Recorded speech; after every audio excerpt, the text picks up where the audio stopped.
everybody, welcome to the NoRights Podcast. I'm your host, Ben, aka NoRights. Joining me this week, as per usual, my co-host and good buddy, Ian. How you doing, Ian?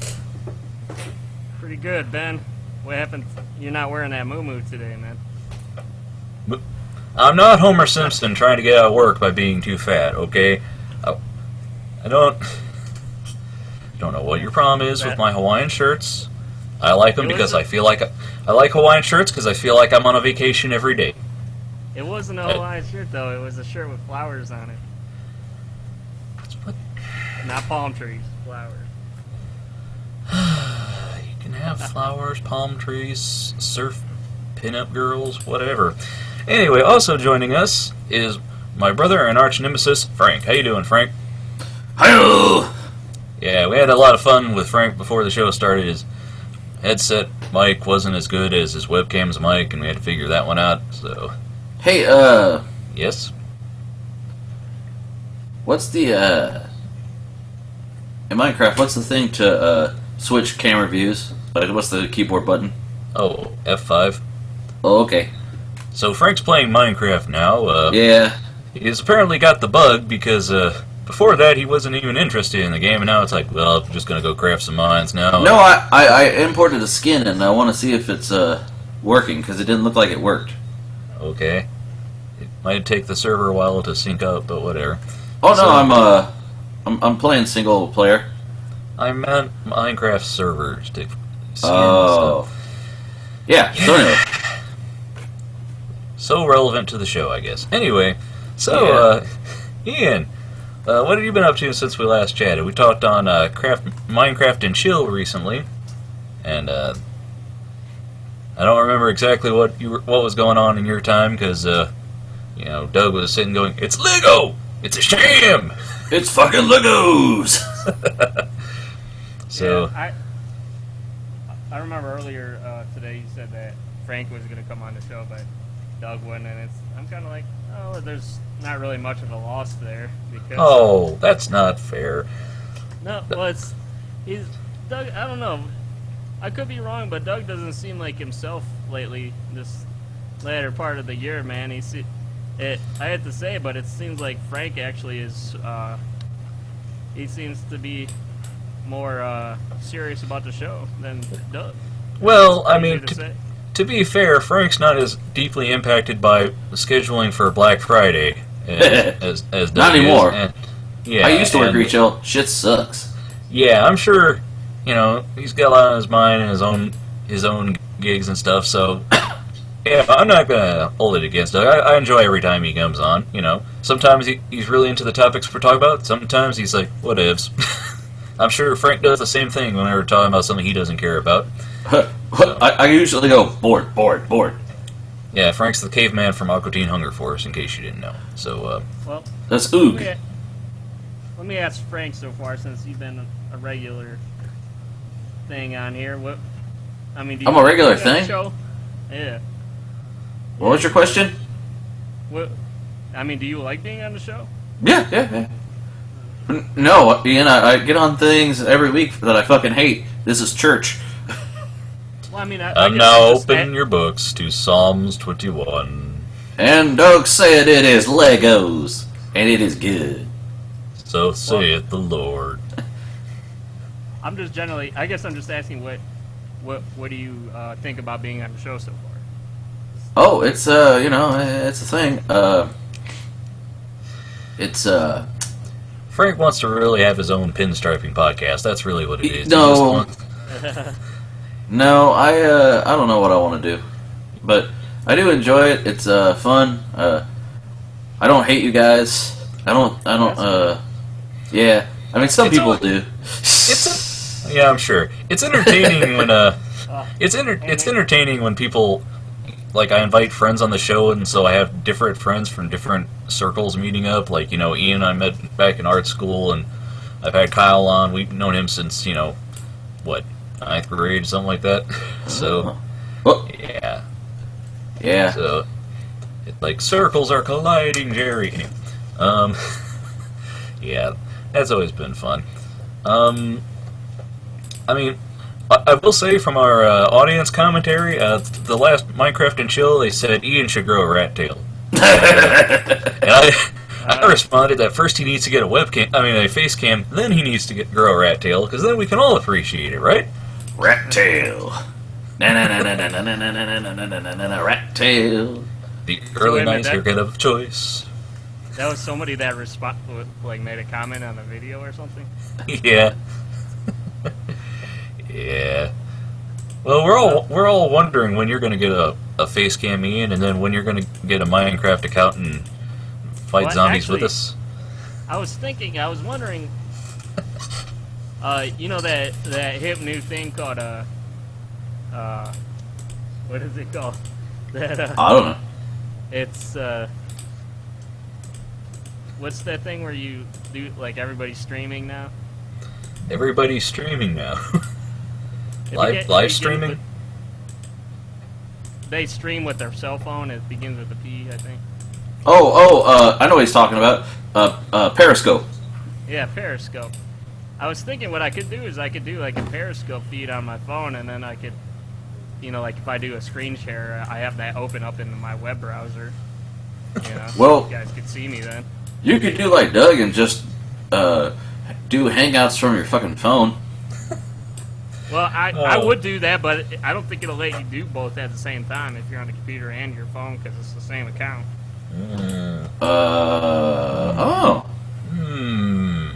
Thoughts.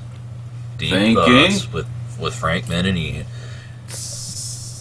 I don't know. I mean, personally, I think the least, hectic thing to do is just, find a cheap webcam and there you go. Because I got an old one from back in the day. Yeah, and I've got a few that kind of either quit working or weren't supported on my system, The thing about them is, like, I'd much rather just blow a little bit on a webcam and then try and rig something up, because you got to do that every week, and there's always the chance that, hey, a codec changed, and, Fuck me, right? Yeah. Like, oh, hey, guess we're not getting sound today. All right, cool. I don't know, man. Yeah. The viewers just want to see your beautiful face, is all they're saying. So they can measure your hairline as it goes. Okay, Doug. Who's gonna get it this time? Is Doug gonna have more forehead, or is it gonna be Ian? That's not forehead. That's a 5 head. 5 head. The cone head, 5 head. What are cakey? Sounds most appropriate. But yeah. Anyway, Ian, did you see I messaged you and I was like, "Are you up yet?" Is he like a girlfriend or something? No, because last time he's like, he woke me up and stuff. That's too early. It's 8 in the morning. I was fumbling for the phone, and you're like, "Do I need a sound card?" All these important questions must be answered in a timely Well, I didn't know, and I didn't want to sound like a retard. Oh, that's avoid using the R word like that, Frank. Come on now. Actually, I just watched the South Park. They did a thing about because Jimmy was using the retard in the school paper, and then that PC principal is all up in his face about it and stuff. What? What? Anyway. Have you seen any of the new episodes of South Park with the new friends? No, I'm a couple seasons behind. Well, I'm behind for the simple fact that, we don't have Comedy Central anymore, so I'd have to watch them online, and I've billion things to watch online, Frank. Why haven't you I'm so much cooler online.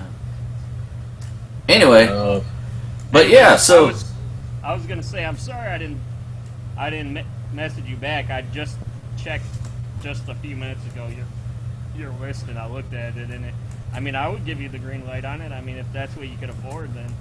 Sure. See, after I did that, I actually found. You were on. I was like sharing with you that SSD drive that was like 100 and whatever gig for, was it almost $50? And I was like, man, that's a deal. As soon as I did that, I found another one for like $30. Oh, okay.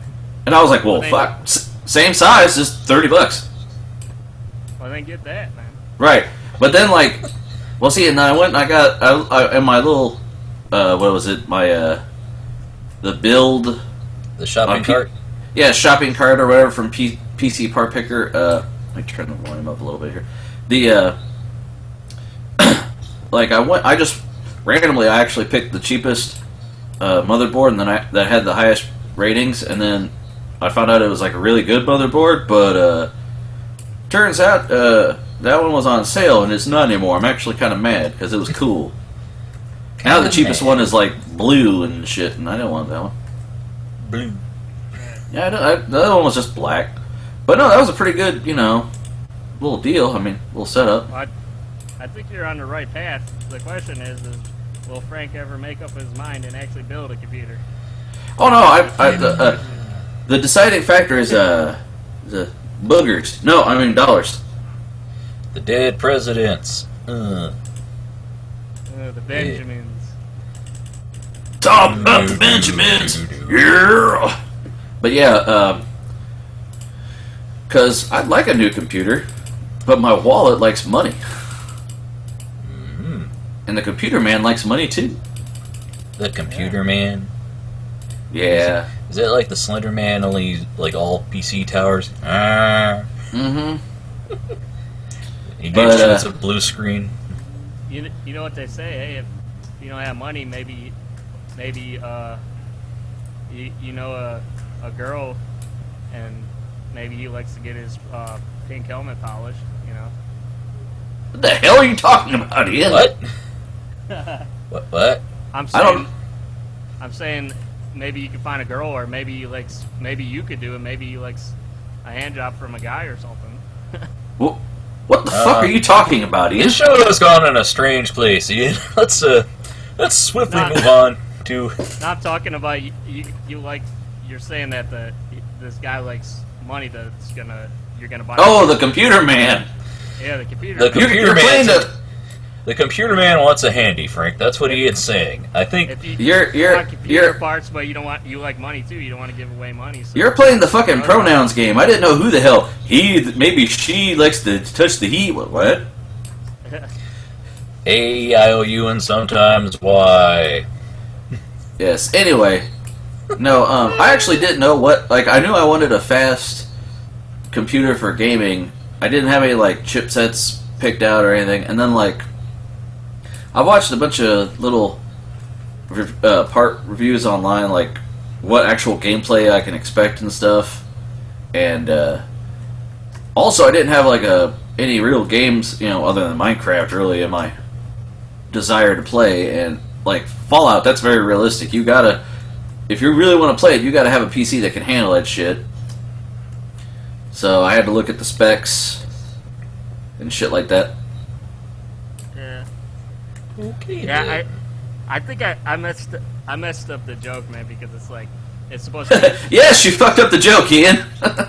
it's supposed to be, well, if you want computer parts, you have to, if you know a girl who knows a computer guy who wants his pink helmet polished, then you're good to go. Ian, you can get a good look at your butcher.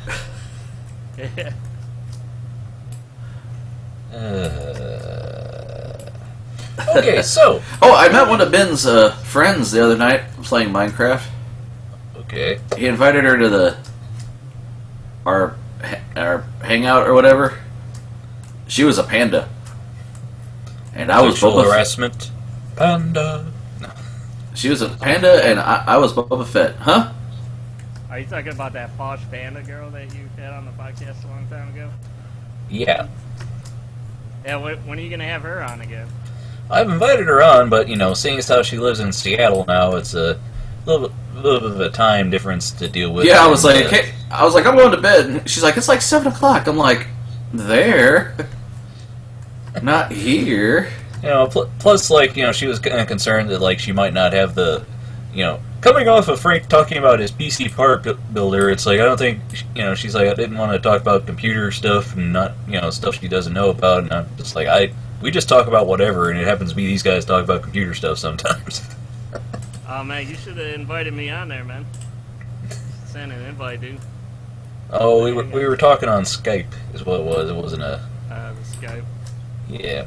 Well, because, like, why have video if we're just playing the Minecrafts and not Minecraft and Hill again?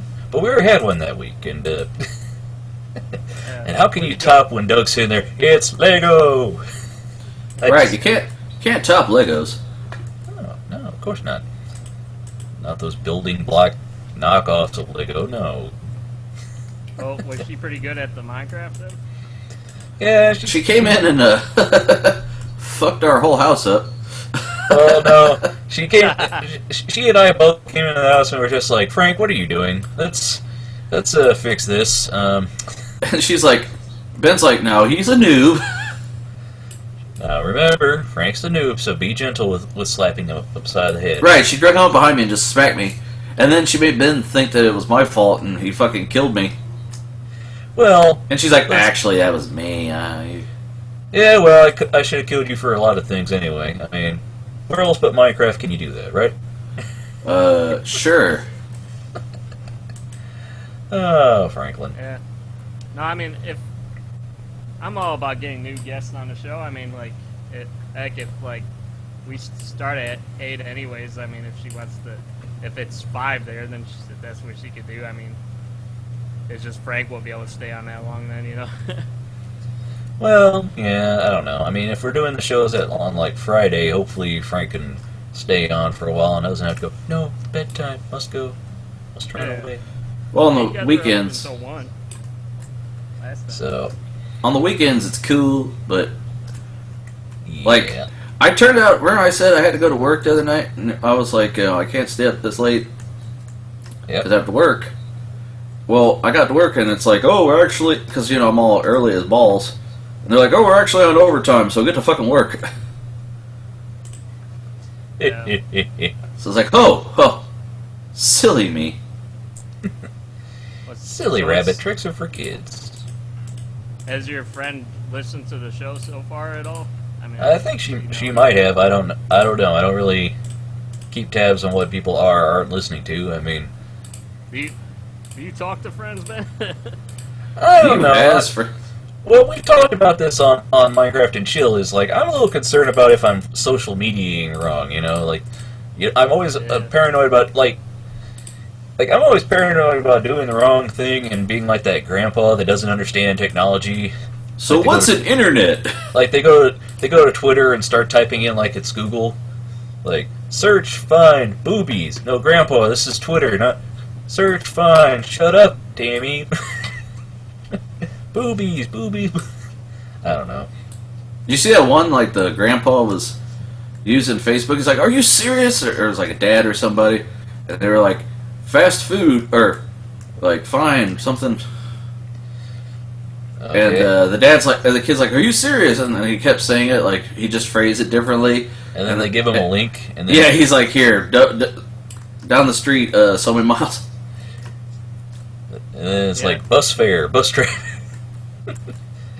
Yeah. Matt, I was watching the elders and the teen react or see if they know like 90s TV shows and 90s music and stuff, and it's interesting to see that stuff, Yeah, it's like the big staples they know because everyone's talked about it, but like stuff that we figured everyone knows about, it's like no, they never heard of that.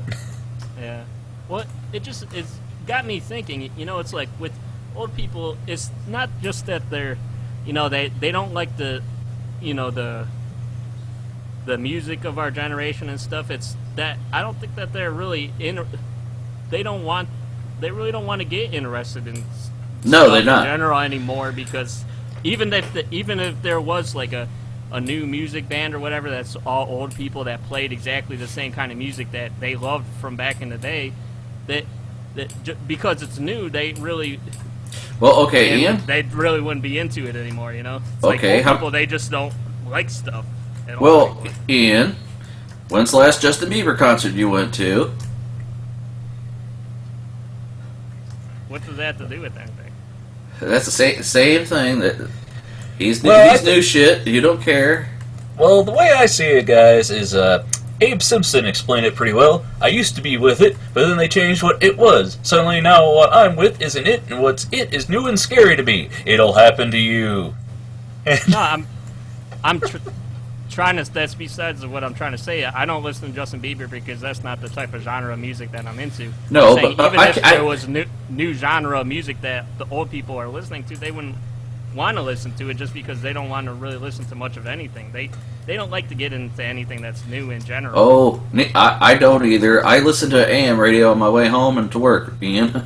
Well, we've had this conversation on the show before where some people say that the music that you love the most is the music you heard when you were about 15 because it was a time when you were the most impressionable to stuff around you, and then it starts holding nostalgia and it brings back all the memories of stuff you were doing at that time, and then new stuff is just confusing and you don't recognize it. Well, a guy I work with is really into 90s alternative, but it's kind of funny because... Well, he's like 50-something years old. And I'm like, what's this? Why does this hold anything to you? And he's like, well, I used to date girls when I listened to... So, like, he remembers girls that he used to mess with and, like, you know... Like, we were listening to the Gin Blossoms the other day. Uh-huh. And, you know, shit like that, like... I'm like, dude, you're like... I saw the Gin Blossoms in concert, by the way. What? Yeah, he didn't. I saw him with Big Bad Voodoo Daddy up at the Nautica what? back up What? in the Nautica in Cleveland a while back. But the problem was they were playing like acoustic stuff, but their amplifiers were way too loud.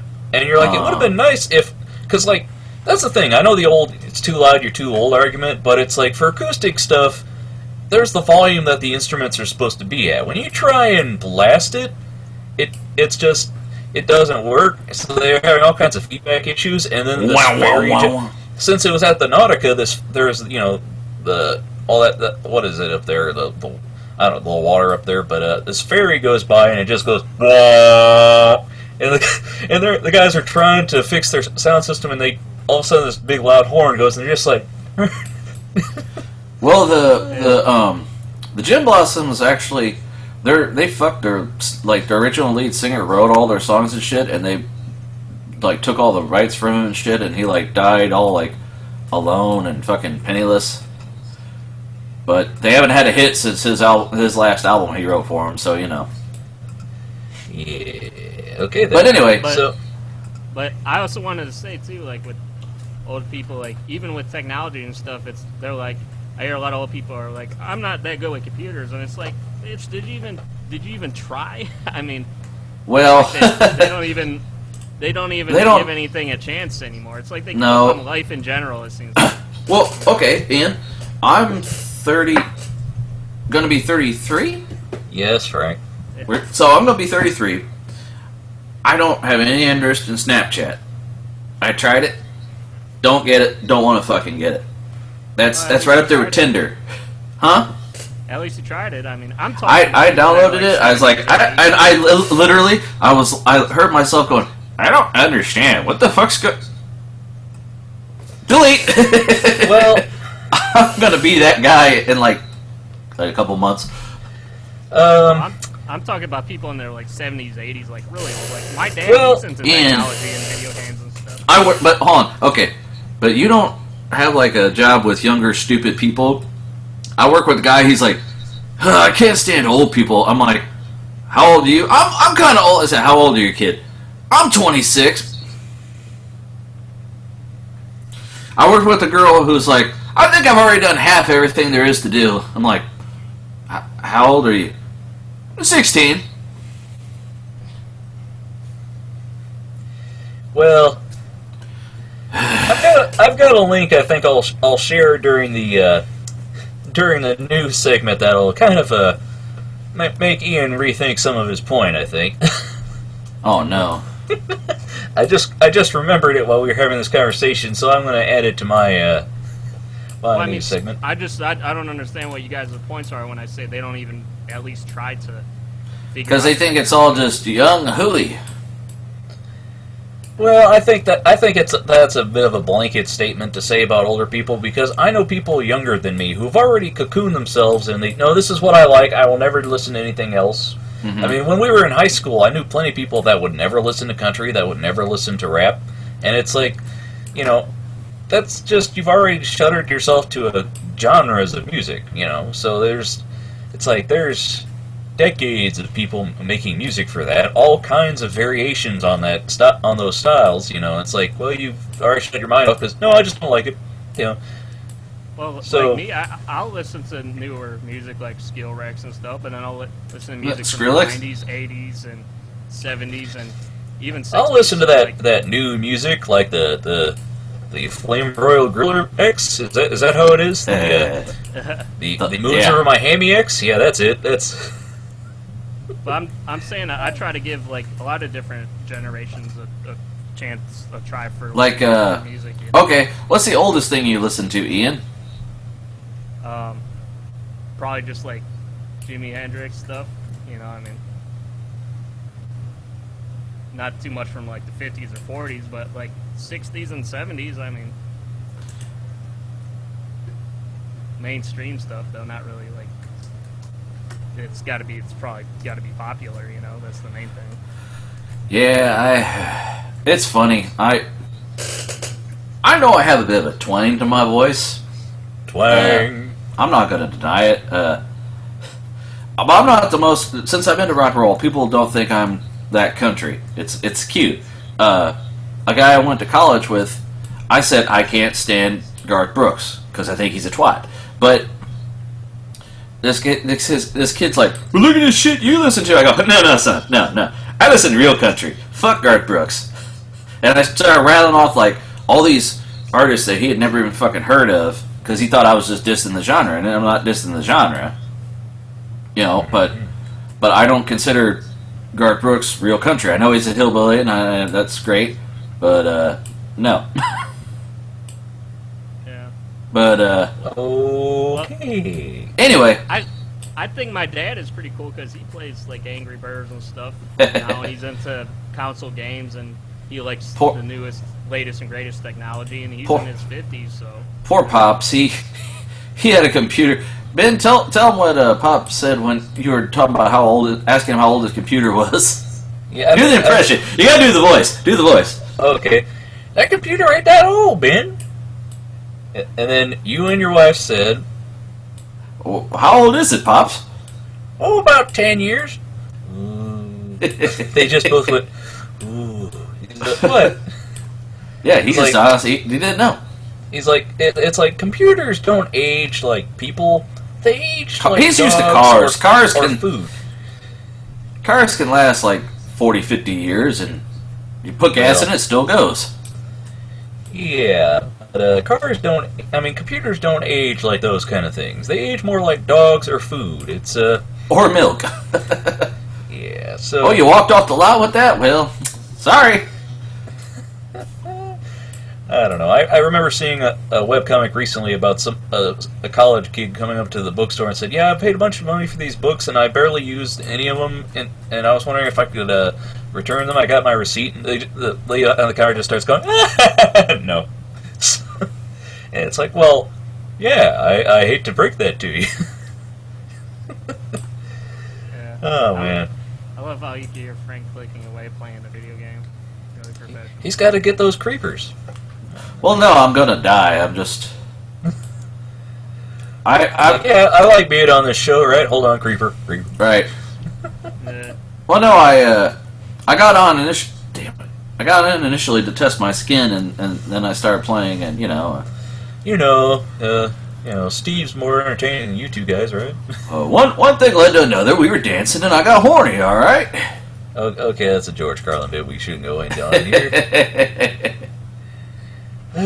So anyway, Ben, do you think though it's probably like apples and oranges to compare like our like generations old and new of currently because of the introduction of newer technology? Because like when people back in 1800s says, "Oh yeah, the older people aren't into the latest and greatest," back then it was a lot different back in the 1800s than it is now. You gotta remember, like. They had pasteurization and shit, and people are like, what? You mean I can leave something out for more than 5 minutes without going, bad? And, I mean, granted, we've got Intels and shit, but Yeah, I mean, like, there's such a drastic change in technology in the whole world from, like, the 80s to the 2000s, you know, it's like... Well, I I don't mean, know. you think millennium about. is very I mean, the drastic. thing is like now you really like generational things and stuff. It's like you can see big contrast between our generation and our parents because there's quite an age gap there, and there's quite a different cultural things built up. But I mean, we've already seen online that there's the line between the Gen Xers, the Millennials, the Generation Y, that people want to put themselves in camps. They're like, I'm turning 30 and the world's ending, and we're going to be turning 33. It's like, no. yeah. Suck it up, Buttercup. Well, I mean, you think about it, though, Ian, like, shit really did change fast back in the day. Think about it, they had flight. There was no fucking flight. You were a Greek god, and then some assholes in the garage, hey, we can fly now. I mean, it took a while. Our generation was not online for the first part of it, so I saw fucking computers when they first came out, and Yeah. I understand. Well, you saw consumer computers, Frank. The first computers that took up like a gymnasium. You didn't see those because that was 40 years before you were born. No, okay. I saw them when they were home computers for the first time. How's that? Does that sound better? That's Yes. what I like about our age generation, like the 25 to the 35, is that we get to appreciate the older stuff and the newer stuff at the same time. It's like a good sweet spot. You know? Yeah, Well- a guy I work with actually was talking about how you're not going to see that again because fucking kids don't give a shit about that anymore. And they're, what do you mean? Why don't I just get on fucking Facebook and fucking... Yeah, they don't understand what it's like to work for anything anymore. Oh, Frank's already reading his "Get off my lawn." No. A girl that I know has her sons in college, and he's a fucking sophomore, and she's like, I had to cut him off financially because I'm paying for his school, but he thinks I should fucking pay for him to go out on the weekends and go to dinner with his buddies. Fuck you, get a job. And I'm like, well, yeah. Well, that's the whole tough love thing that a lot of parents do when you turn 18. It's like, hey, guess what? Now you gotta go get a job, and that's it. And some people don't do that, but I mean, there are people older than us that haven't had that cord cut yet either. So anyway, yeah, I'm looking forward to discussing that news story now that you guys remind me of it. Oh no. So I think we've all caught up with what everybody's been up to because we're talking more frequently now with Minecraft and Chill, which, if you haven't heard it, it's our off-the-cuff show where Frank and I play Minecraft, and Ian watches weird, it's like porno. You two do it, I'll watch. Yeah. Don't touch me or nothing. Well, Frank and Ian tend to talk about computer parts, and I talk about whatever's on my mind. Which is usually the creepers that are attacking you. Well, yeah, or Frank, learn to craft stuff so I don't have to come in and save you. Well, And then after the chill craft, me and Ben had some deep conversations. Deep thoughts with Jack Handy. When I was a kid, there was a house that everyone used to think was haunted. Turns out an ex-murderer just lived there. Deep thoughts with Jack Handy. Anyway, so let's move on, I guess, to the news this week. What do you think, Ian? Sound good? I guess. All right. All right. Colorado.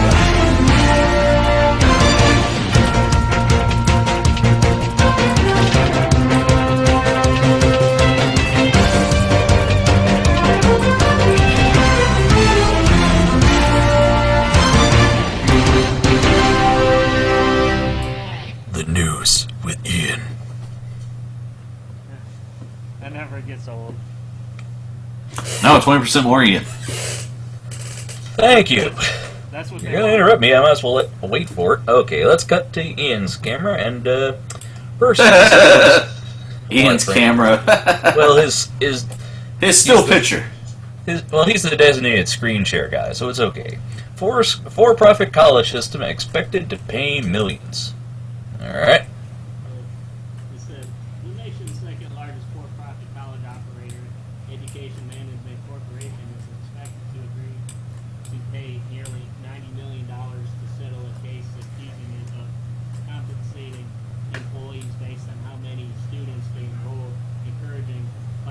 expensive boiler room tactics to increase revenue. The civil settlement, the larger effort involving false claims made to the Department of Education, is expected to be announced in Washington on Monday. The case against the school was initially brought by whistleblowers and joined by the Department of Justice in several states in August 2011. Education management could not be reached for comment. The settlement would resolve accusations against the company under the consumer protection laws of 39 states and the District of Columbia. Two whistleblowers, former education management employees whose complaints initiated the suit, are also set to receive similar proceeds. It was not known whether education management, which is based in Pittsburgh, would acknowledge wrongdoing. The company operates online and at brick-and-mortar locations in 32 states and Canada under the names the Arts Institutes, Argosy University, Brown Magna College, and Scott University. The company was accused of violating a federal ban on per capita incentive compensation at institutions that participate in federal student financial aid programs. The ban was designed to prevent the enrollment of unqualified students. About 90% of the tuition money that the company collected at four school systems for $11 billion between July 2003 and June of 11 came from federal aid, including subsidized loans and Pell Grants to help low-income students obtain college educations, according to the accusation. The case said the revenue had been the result of fraud. So yeah, the article goes on more. This is pretty much, it looks like they, I have to investigate this more because since I went there, they could be a thing where they're going to be forgiving like the student loans because of the aggressive tactics that they use to enroll people who are unqualified. And I'm sure that there's going to be a lot of stipulations on this, but I just thought I'd throw this out there. And I think Frank is killing some creepers. Zombies.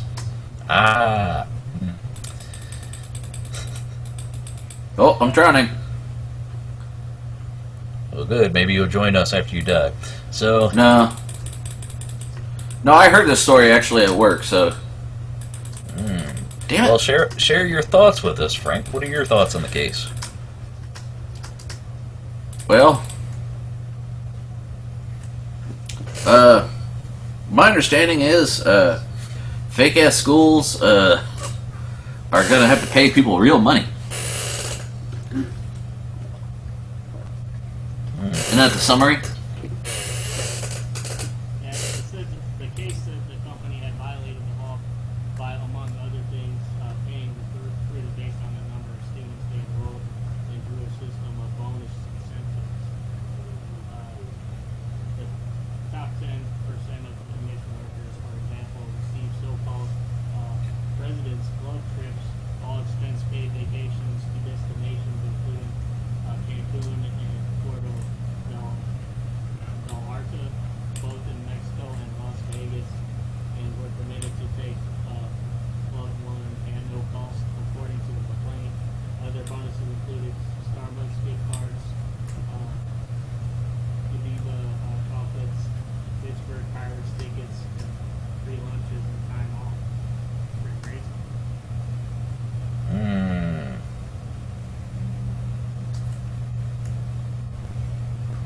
It says it's the taxpayers in general who are ripped off, but the most vivid victims are the students who were reeled in with high-pressure tactics and wound up often defaulting with outsized loans that they can't discharge in bankruptcy. It's pretty tragic. Well, I mean, the whole student loan system situation currently is, I mean, I mean, it was, when we were going to school, it was pretty rough, and now it's like I don't think I would want to go to take on the burden of school debt right now. No. So. Yeah, well, I had talked about for-profit schools on the first episode I came on, I believe. Mm-hmm. Yeah, I think so. I mean, we were talking about our education, at the time, and how, things we learned at the time, and things that we wish we'd learned, and decisions that we should have made. You know how it is. So, a lot of things in hindsight. Hindsight, that's when your butt sees things. Right. So, Yeah. What were you gonna say, Frank? I had seen somewhere like on Facebook, they were talking about like somebody had posted, "Oh, government's gonna pay for people's college. The taxpayers can't afford that. That's $80 million a year or something like that." And somebody replied, "Well, okay, let's see, $80 million a year. Well, considering how many people there are in the U.S., I actually took figures and divided out. That works out to about $8 a month. I think I can afford $8 a month for people to go to college." well, there was that, and then there was a response where one guy said, "Oh, it's better to just give every citizen $100 million," and even the guy's mom was replying, "No, you're doing the math wrong. You would give everybody $10." And it was like, well, the guy arguing against education got the math wrong. Oh, okay. Surprise, surprise. Surprise, motherfucker! All right. All right.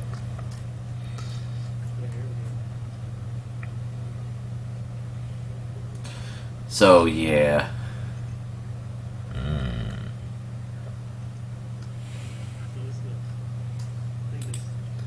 Yeah, that's the same article.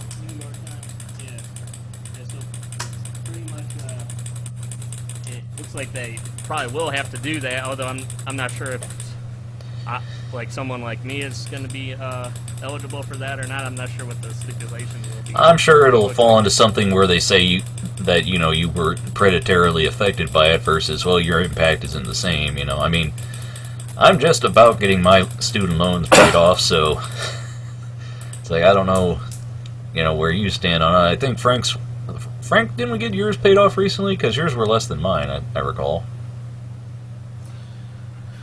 Mine are paid off. Okay, cool. It says, Granted, it was less, but, yeah,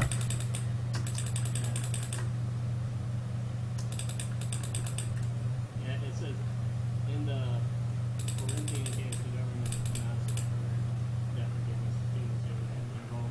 It's not clear whether a single plan was being arranged for students of education management colleges. So I'm not sure if that's what the title of the CD Talk news article said.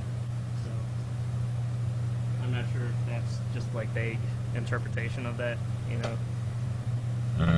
of them saying that they will forgive those student loans, but I mean, and I don't know exactly like, so they're gonna have to pay the government, and then the government might and government cheese. forgive your loans. Then I guess. I don't know, man. I mean, I'm sure this is only the beginning of that now. So, all right. Let's move on to the next. I think we both went to the school. So. Yep. Okay, so this one, I am going to try to play the video here. This says why most internships are actually illegal. We talked about internships in the past. Okay. Man, is this my desk? This is so cool. Could we make it a standing desk, though? Standing is really good for you. Though I do love to lean on occasion, and squatting has recently been shown. I don't know. Maybe I should have hired another intern. Ah, yes. The great American intern. They get our coffee, they make our copies, and sure, they may not be paid, but they receive something far more valuable in return. Skills and experience. Finally making some sense, Adam. Maybe it wasn't a big mistake. Yeah, too bad that's a total myth. Internships are nothing but a way for companies to exploit young people for free labor, and in many cases, they're totally illegal. Oh, really? It just gets us coffee and stuff. Who says that's illegal? The Department of Labor, Who says they say that? the former Secretary of Labor. Meet Robert Reich. He was Secretary of Labor under Bill Clinton. Now he lives in this PowerPoint. Yeah, well, times are tough. Hi, Adam.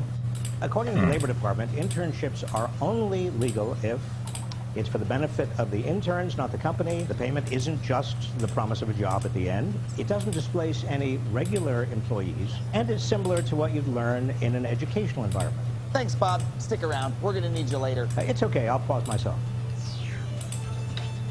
And like most unpaid internships, you are blatantly violating these rules. Trista's doing the work of a secretary. She's not benefiting or learning anything. Yes, she is. She's learning important business terms. Yeah, like tall, grande, pumpkin spice, half. It makes her more employable. Actually, a new study suggests that unpaid interns go on to have nearly exactly the same hiring rate as people who have never interned at all. Really? Yeah. And because you're not being paid anything, someone else has to support you while you work for free. My mom pays my rent. Yeah, and you're lucky. People from lower income families can't take internships because we have to support ourselves. I literally cannot afford to work here. That's messed up. That's an excellent point.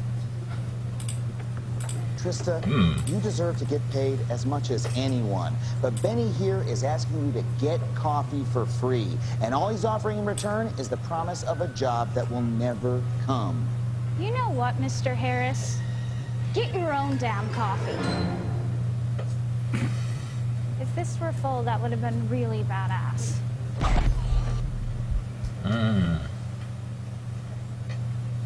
So, yeah, that would be, that's pretty interesting stuff to think about. I mean, when it's pretty much gotten to the point where internships have become illegal, you know, for the kind of work that they have you do, and that you really don't gain any experience from just doing the same repetitive task over and over again, you know.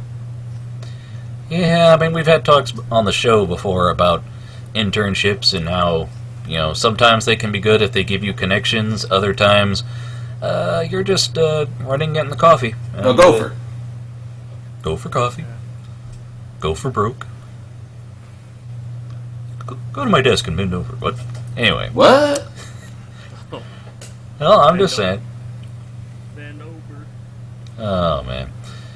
So, yeah, I mean, yeah, internships, I mean, we've talked about before how, you know, there's a lot of stipulations on when you should take one. I mean, some people take them because they're at that is a prestigious company. It's like, well, if it doesn't guarantee you a job afterwards, maybe it might give you connections to work at one of their competitors, but I don't know, man. Yeah, I mean, like, if they have, like, credits and stuff like that and get other bonuses and stuff, then I guess it's a little bit better, but, like, unless if you're learning how to use a certain pipeline in an animation company, or if you're learning how to use the software and stuff, unless they're actually sitting down with you trying to teach you stuff, and you're actually working with people and stuff like that, then you're sort of being taken advantage of, you know.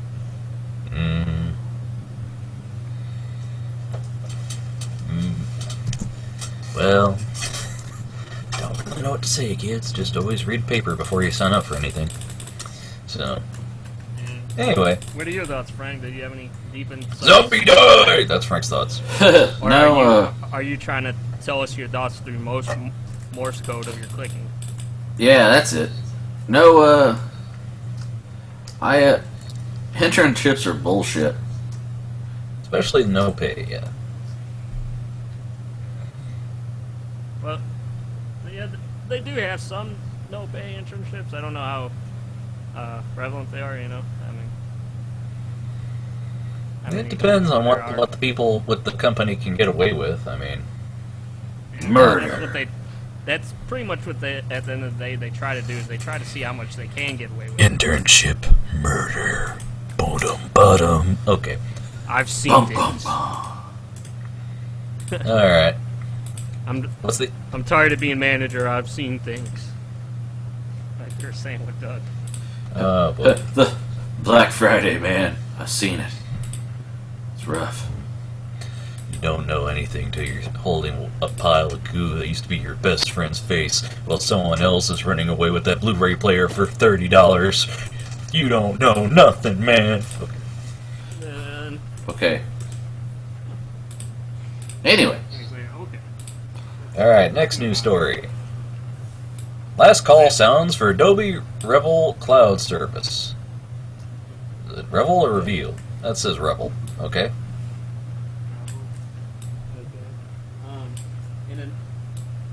In a not unexpected move, Adobe shuts off its consumer-focused cheap storage subscription service. It says, I've been waiting for this to happen ever since Adobe launched the cloud portion of Creative Cloud as of February 23rd, 2016. The parties over for Adobe Revel emails have been going out to current Revel subscribers over the past 24 hours or so. Launched in the fall of 2011 as Adobe Carousel. Adobe Carousel. Carousel, is it? Tell us about your carousel, Ian. Boing.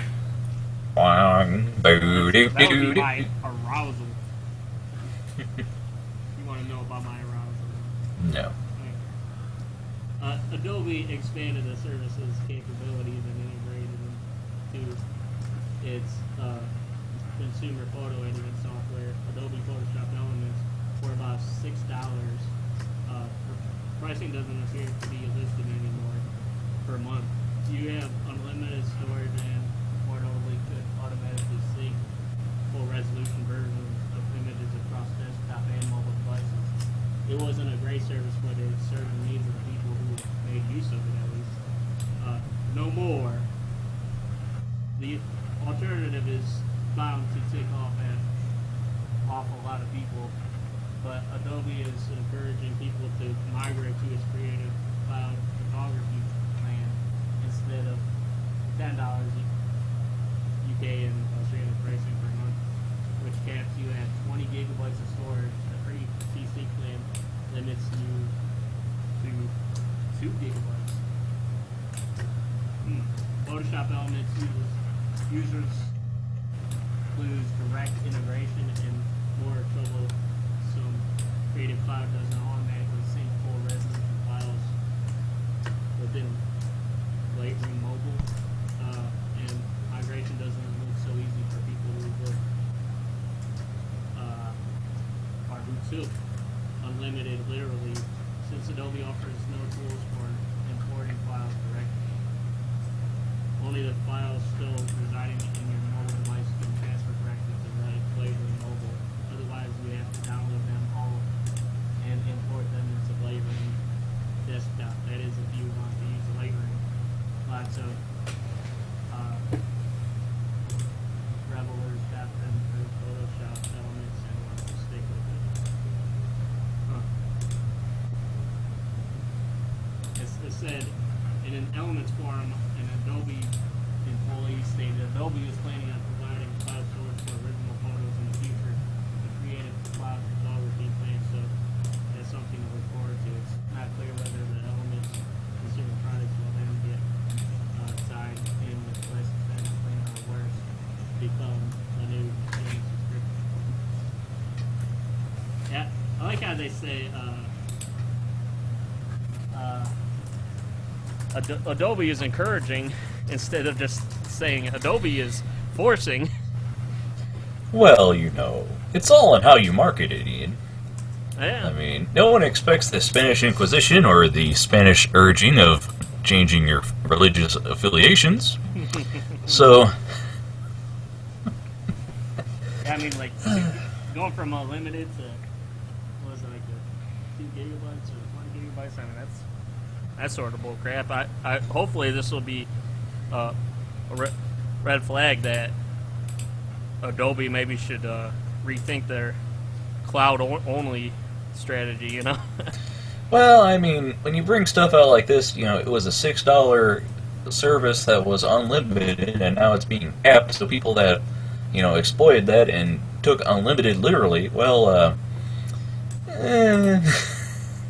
I mean, we had that conversation a while back about cell phone companies dealing with people that exploited the unlimited quote unquote about their plans, and we're doing all kinds of stuff, and I don't know, they're trying to clamp down on them, and it's like, well, I don't know, man. I mean, what do you? It doesn't. None of this surprises anybody. I'm going to say that much. Well, it depends on the service too, because like they say, cable is, like cable internet is supposed to be unlimited, and people use up how much ever they want. There's caps now. Yeah, there are caps, unfortunately, now. Remember, unlimited does not mean unmetered. That's an important distinction when you're buying hosting and other services. Yeah. Well, I'm just glad, like, Time Warner, since that was a big thing since they decided not to do that merger now, I guess they're like one of the only left that is pretty much, they don't have any data caps, at least on the, like the amount that you downloaded. I mean, like, I think, like, if you're paying for this, like, the certain speeds or whatever, that's what you're paying for at the end of the day, right? I don't know. I mean, consumers are rarely happy whenever a service decides, hey, this thing you're paying for every month, we're going to up the cost and limit what you could do with it. But so, I think they shouldn't be surprised when we see people raising pitchforks pretty soon over this. Yeah. Well, people do the whole cord cutting thing because they get tired of bullshit. Bullshit. Bullshit, bullshit, bullshit. Bullshit. Alright. Look, I melted snow. Okay. You remember that, Ben? No, that's alright. What's the next story, Ian?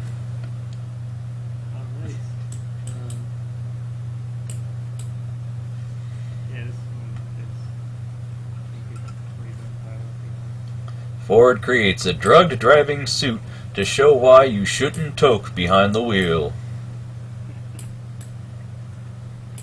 Yeah, the automaker will use the suit as part of its new driver education program in the hopes that motorists will think twice before making a bad decision. Okay, so, like, what do you guys think about using fear as a way of getting people to stop doing something? Like those smoking ads where they got the hole in their throat and they're like, this is why I don't let the water hit my throat when I'm in the shower. You gotta be careful with your neck hole. Yeah. No, They do like obscenely gross things. Like I've seen like banned commercials that they took off because they were so freaking crazy. In the 80s and 90s, remember, this is your brain. This is your brain on drugs. We've had it forever. It's, it's like, I don't know. I mean, people, more and often, most people see those things and, like, remember how messed up the commercial is, but a lot of them can't remember the message other than it's like, don't do this thing that they show you in the commercial. That's about it. And, I mean, we've had the issue with the war on drugs in the country and DARE being kind of a joke once you reach high school. So stuff like this, it's like it's gonna seem quaint down the road, especially when more and more states are legalizing marijuana use, and what happens when it eventually becomes marijuana, and what happens when eventually it's going to become federally regulated, because it's going to happen. It's what are your thoughts, Franklin? Marijuana. No, using fear. Mary Jane. It's no different from your fucking parents trying to scare you. My father, who's had multiple drunk driving charges and lost his license multiple times, when I would live by myself, he said, "Hey, what are you doing?" I'm like, "Oh, I'm just having a beer, Dad." "You're going to lose your license." "I'm sitting in my living room, Dad." "You're going to lose it." "I'm not going anywhere, Dad. I'm sitting in my living room on my couch." "You're going to lose your license." Don't drink and drive. Fear isn't a very good, reason to do anything. I mean, people get scared into religion and then do crazy things. People get scared into going straight, so then they try and force everybody to go straight. Yeah. Well, the religious thing, the fear of God. Yeah. No. When you scare people, you scare them to the point where they just don't go out and live at all. Then, like they'll make just not drive. I went skydiving. Well, we talked about abstinence-only things before. It's like people make better decisions when they're informed rather than be afraid, be very afraid. Ooh. I mean, granted, that assumes a general intelligence of people, and well, people are, if people could are all scared get along fucking and animals. if people could all get along and have intelligent conversations, we wouldn't have the stupid headlines that keep popping up on the news every morning. Am I right? Right. Wait, what? Right. Right. But yes, they call it Mary Joanna, some blueberry yum yum, some Mary Jane. Blueberry From yum good. yum. Yeah. That sounds like a sexual favor that you don't get very often, unless it's your birthday. What? And anyways, the suit pretty much they put a lot of restraints and straps on your body that slow your movements down and your reactions. They play some crazy stuff in your ears, and your eyes give you limited vision with the glasses. You put on the headset, and all you can hear is Night Ranger. Striper. Night Ranger. Oh, man. Motor Man. Anyway. Sister Christian. It says, according to the video below, even Ford's own test drivers aren't capable of handling the onslaught of sensory issues this suit creates.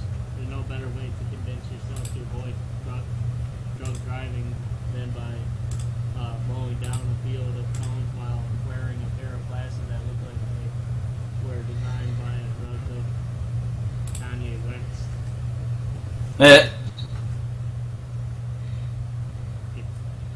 This is Ford's second suit of this type. The automaker originally created a drunk driving suit that achieved similar results, albeit tailored specifically to the effects of alcohol. However, with the growing number of patients offering medicinal or recreational marijuana, drunk driving is a growing concern.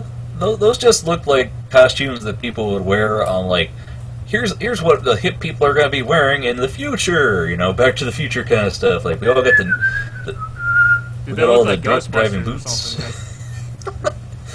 I mean, the thing is though, it's a virtual reality weed toker. So it's it's kind of like the Hell House things that the churches would do, where they're this is what happens when liberals let things happen, and abortions and drug use. This is all your damn liberals' fault. It's your father's an ape. It's well, that's not gonna help anybody make actual thoughts. It's just saying, well, I be sure not to wear that suit when I'm driving. Well, the problem is it's hard to make a blanket study of that, because it's a lot of people are different. I mean, a lot of the a normal guy that does a joint here or there, it's not, he usually gets to work just fine every day. Well, I mean, this just it would make more sense to me. They've done studies before where they just have people on a safety course, and then they have them drive, and then they give them a couple of glasses of wine and have them drive that way, and you can see how much it affects them then. That's a real life of cause and effect kind of situation. This is more okay, we're gonna put you in this virtual boy, and we're gonna pipe in some Jimi Hendrix in your headphones. It's Excuse me, you're about to kiss the sky. So, I don't know. I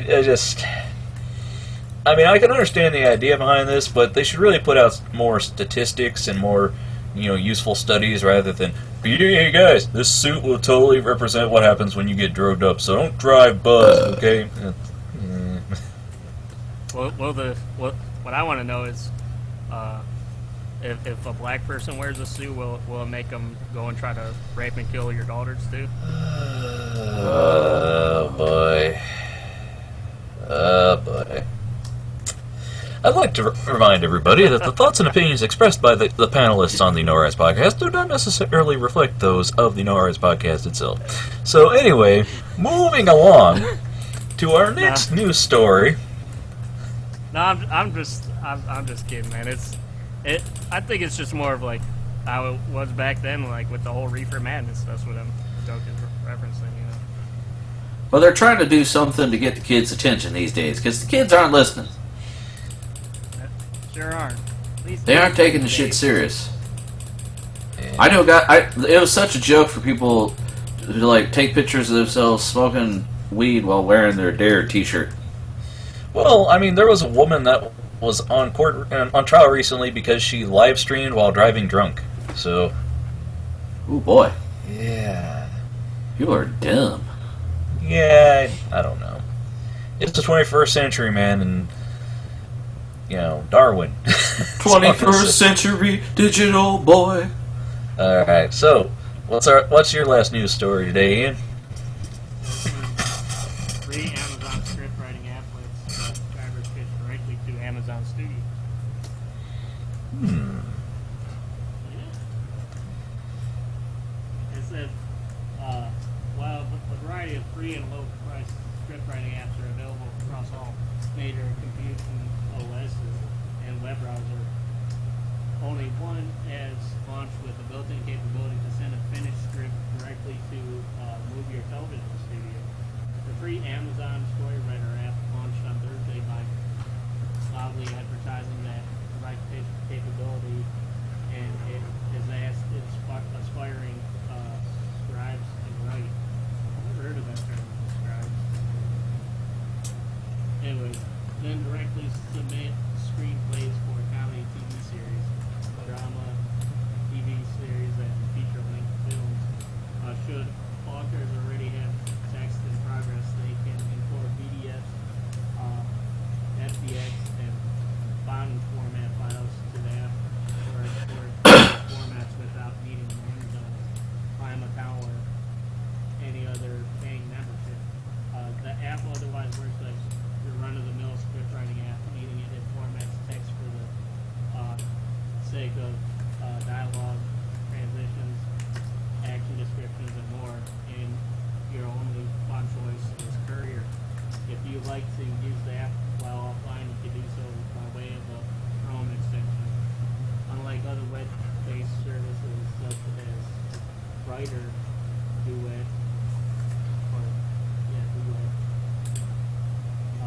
which comes in both free and paid flavors. Amazon Storyteller does not offer any live collaboration services for the next great app like Damien Duo. Storywriter also does not offer a direct way to submit children-specific content, which is any spiritual successor to Daniel Tired Neighborhood must be sent to Amazon Studio through a webinar. Should you submit a pitch through Storyteller, Amazon Studios appears to have its legal book covered by way of a similar content agreement clause, meaning if you pitch an action comedy film about a Jewish cowboy, and Amazon Studios makes an action comedy film about a Jewish cowboy, the company will be in the legal clear unless there is a substantial similarity of protectable expression under United States copyright law between you and content and the other content. That clause goes on to list specific examples of Amazon returns that are verboten, including listing specific text and text. Storywriter arrives 2 months after Amazon ended support for another script building app, Amazon Storyteller, which allowed anyone who had submitted the script via Amazon's original process to convert the text into storyboards and animated videos. So yeah, I mean, I guess it's interesting. I think it's funny how they use an example of a Jewish cowboy. But Why is that funny, Ian? I don't What's know. next? A black cowboy? That's that's Larry Fishburne. Yeah. Well, the thing is like, if you have a Jewish cowboy, there wouldn't be any bad guy because the Jewish cowboy would already have the sacks of money with him. Oh. Again, I'd like to reinstate that the opinions expressed by those on the NoRights Podcast do not necessarily reflect those of the NoRights Podcast. So yeah, I enjoy the similar content agreement clause. That's always a nice cover your butt thing, because yeah, there have been a lot of people that they're like, oh, I pitched this idea, and they said, oh, no thanks, and then next thing I know, I see a show on, and it has almost exactly the same thing, but because it's not exactly the same thing, I don't know. I was kind of wondering when they were, where they were going to do the, the submit form, if it was going to be when you submit the thing, or when you just download the app, it'll have a toss that says, whatever you submit, we will own. So, I don't know. That's what, like... First right to refuse. I don't know. Who was it? What company was it that was like... It wasn't Instagram, but it was some social media thing where they're like, everyone delete your fucking pictures, they're going to use them and say it's theirs. Well, I mean, that happens every time there's a terms of service clause, and they're like, we're just wanting to be able to back up your things on a server so that way, it doesn't actually mean... But then again, there are people that like services where you can go to somebody's Instagram and they'll try and print that on a shirt or a thing, and it's like that's not. No. Well, there's a girl that had her fucking Instagram pictures printed and put in a gallery. Someone was showing them like it was his photography. Well, I mean, I saw a guy who was putting stuff like that. He was calling it like web prints of Instagram. So like he was taking other people's content and then describing it as his show, because he transformed it by printing stuff out and putting it in the show. Mm-hmm. And it's like, no, that's the exact opposite. That's not. That's cool. Stealing. Yeah, that's not cool, guy. Not cool. Yeah. Dick move, bud. I think the intentions, like the idea of this is pure, I guess, but because I mean I'm all for, like making it easier for really good content to get to Amazon Prime, so you get more out of your Prime service then, Mm. Well, I'm for it. It's just, they're going to have to wade through a lot of my first screenplay, my masterpiece, and it's like, I'm sure they'll get a few good submissions that they'll look into developing, but, yeah, anybody that accepts general submissions is usually got a lot to wade through, I'll just say that much, so. Yeah, I mean, think of all the fan fiction. Yeah. It was a dark and stormy night. And then a guy who looks like this, but wasn't him because that's copyrighted. Well, remember, Twilight was originally Buffy fanfic, so just imagine what's going to come out of the Twilight fanfic. I don't know, Ben. You seem to read a lot of fanfic. What do you... I have not read or seen any of it, Frank. I'm just explaining things. I mean, me in the other room. Loves that stuff, huh? Echo, echo, echo. We're coming at you live from the World's Fair. I am the luckiest man alive. No, my ears are hurting, so I took my headphones off. Okay. But I turned you up like I'm on a ghetto blaster. I was gonna say, what did you change, Frank? Because I know it's got to be you. Usually, I still can't fucking hear Ian. Like, I can hear you talking, but as soon as you start doing the news, you're like, and now a news story. And now, Ian tells you the news story like he's reading you a story in live. But no, have you watched any of the Ian? Have you watched any of the Amazon like their original series? Is this? They've got a new one that just launched. I saw a trailer for it in the movie theater, where it's the. I was telling you about, Frank, that one where the Nazis won. Yeah. So. I mean, they have a lot of them, and I like their little, like, they'll put out a pilot for everything they got, and then based on people's, we like that, and then they decide to make it or not. It's a good model. But remember, they're not bringing back Full House. No, it's Fuller House. That's Netflix. I'm saying Netflix is the one bringing it back. Could you at least turn your speakers down, Frank? That's these. Well, turn that down.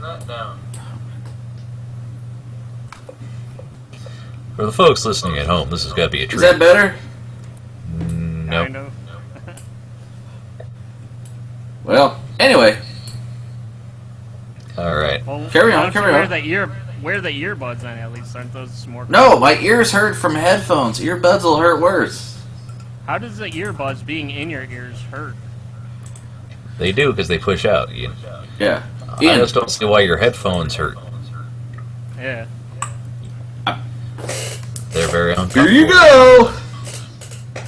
Put the fuckers on.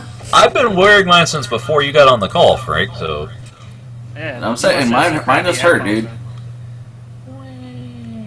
anyway, now it's time for my news stories. Oh no. And first on the list is to counter Ian's point from earlier. Meet Shirley Curry, a 79-year-old YouTube gamer. Oh yeah. She does Let's Plays of Skyrim and Fallout 4.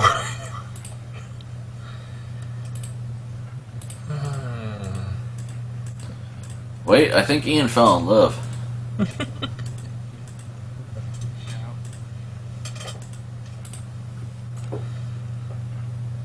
I mean, she's even cooler than the rapping grandma. What, the rapping Rapping grandma, like Granny presents? D? What? No, there's a grandma that raps and she's got multicolored hair. So Was she on Howard Stern or something? I don't know. But yeah, gamer granny. That's adorable. I love. She's like, you fucking noobs. Well, it's like she starts up in Skyrim. She's like, okay, so I've done the intro stuff, and you're just like, oh, grandma's playing us some Skyrim. I like this. Did you ever watch that Logan from Tech Syndicate? He did I don't remember one of his fucking little shows, either WASD or anyway, and he was talking about he was playing some game online, and some guy did like Xbox 360 style. He's like, oh yeah, this fucker here, 12 years old, and he linked him to his website. And he's like, oh, whatever, you think you're cool, you got all this. And it's like, dude, just go to our website, check out our shit, then talk to me. He then messaged me, he's like, I apologize, I did you wrong, you actually know what you're talking about. And like, he's like, well dude, you're giving, gamers a bad name. And yeah, trolls. So wait a minute. What did he do that made gamers? Like the guy, like he was all like trying to troll him. He's like, oh yeah, fucking Logan here, he's probably like a 12-year-old boy. And he's like, dude, could you chill out? And the guy got all mad and started like talking shit. You know, like they always do when people play online. 12-year-old boy? Huh? He said Logan was a 12-year-old boy? Yeah. Yeah. Okay. Because that's what they do. They sit and they curse and they call you slurs. Yeah, but the problem is that they're not good slurs at all. No, not at all. They never really make sense at all. See, I just think of that kid who's screaming like, "You guys are gonna be sorry. My brother works for Steam."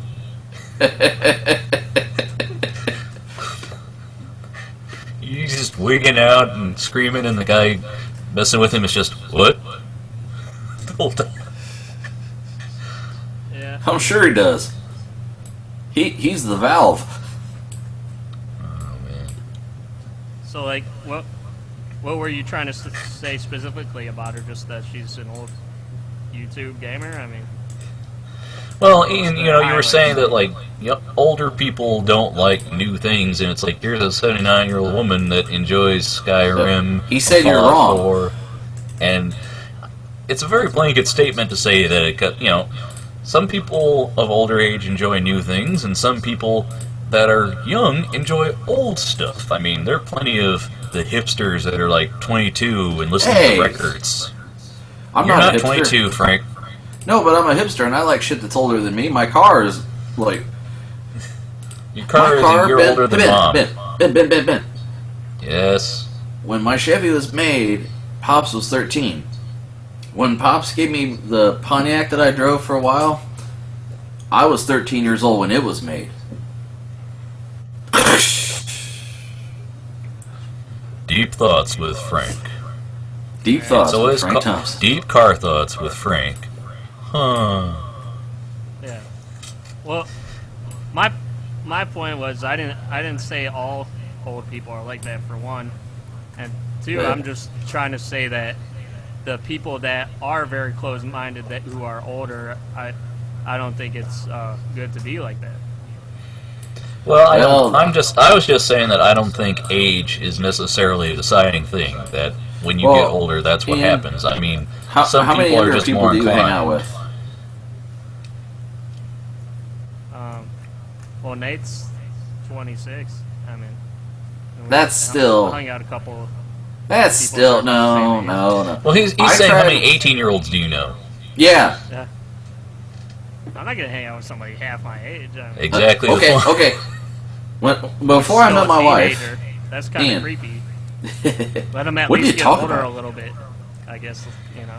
you're not old enough. You got cooties. No. Before I met my wife, Ian, I tried to date a girl who was 22. Fucking retarded. couldn't carry a conversation. Yes, Ben, I know you didn't want me to use the R word, but He did.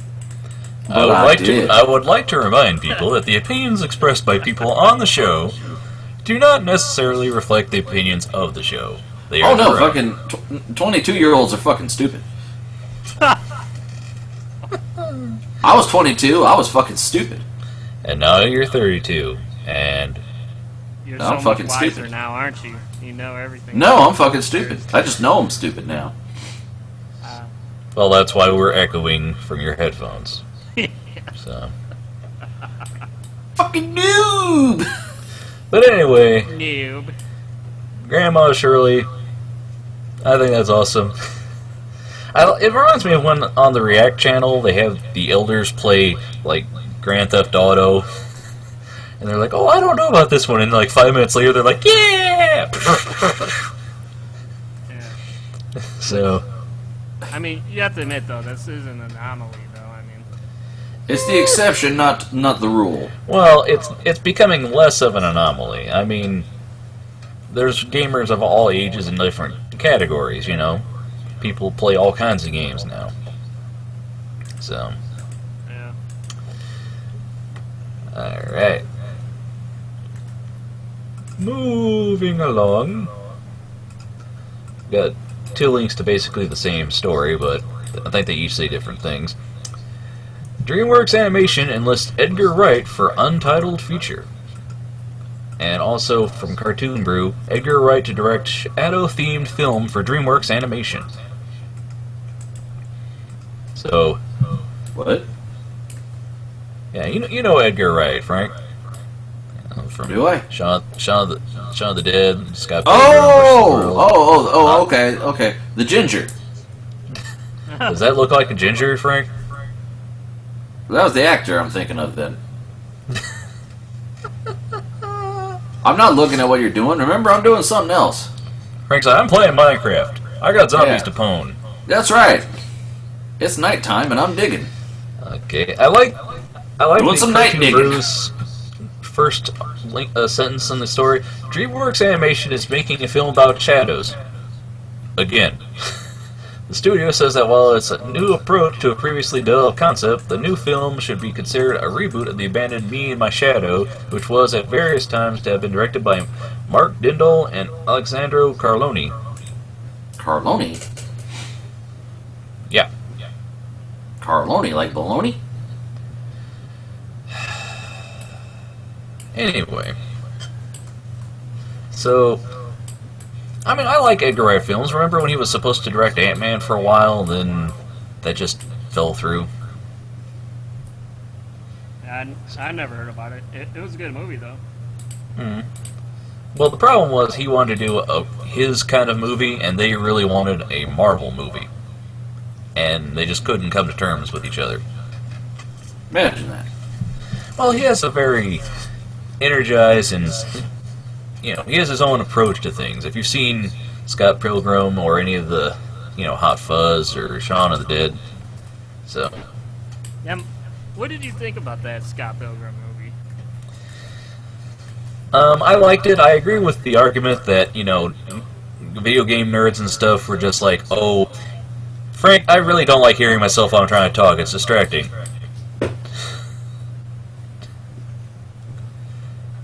Anyway, so, the whole argument of that nerds say it's the kind of movie they want where it's about people that are in a video game universe.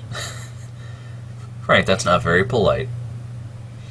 But anyway, the argument that video gamers want things that make references to games and make all kinds of in-jokes to games, and then when it actually comes out, they don't actually go see the movie. And if you've read the Scott Pilgrim books or, know anything about it, it's fairly accurate. I mean, it's an interesting movie. So. Well, I thought there was a lot of Dragon Ball Z reference in there, though. Well, there's a lot of anime references, video game references, pop culture stuff. I mean, it is what it is. Yeah. Well, I thought it was decent. I don't know why,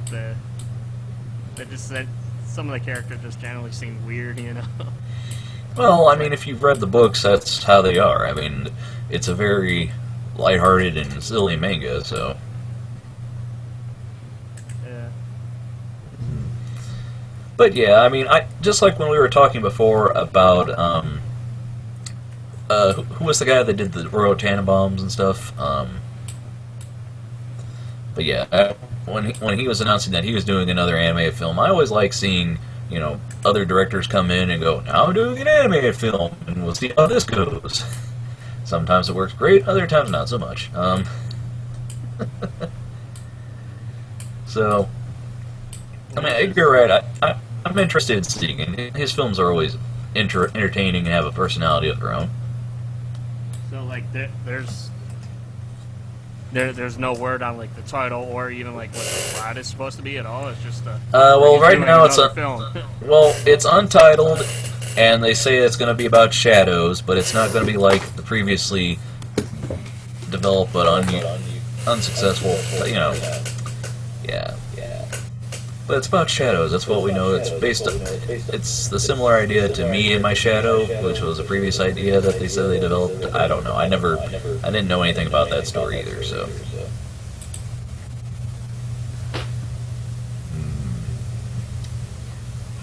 Well, anyway, Ian doesn't seem to have any opinions about Edgar Wright or, this I just announcement. feel like lots that echo and some static now or something going on. Echo. Do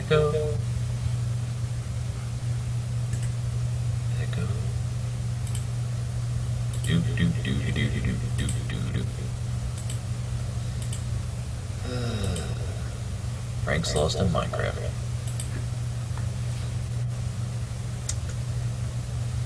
Oh great, Frank's trying to get his headphones working again.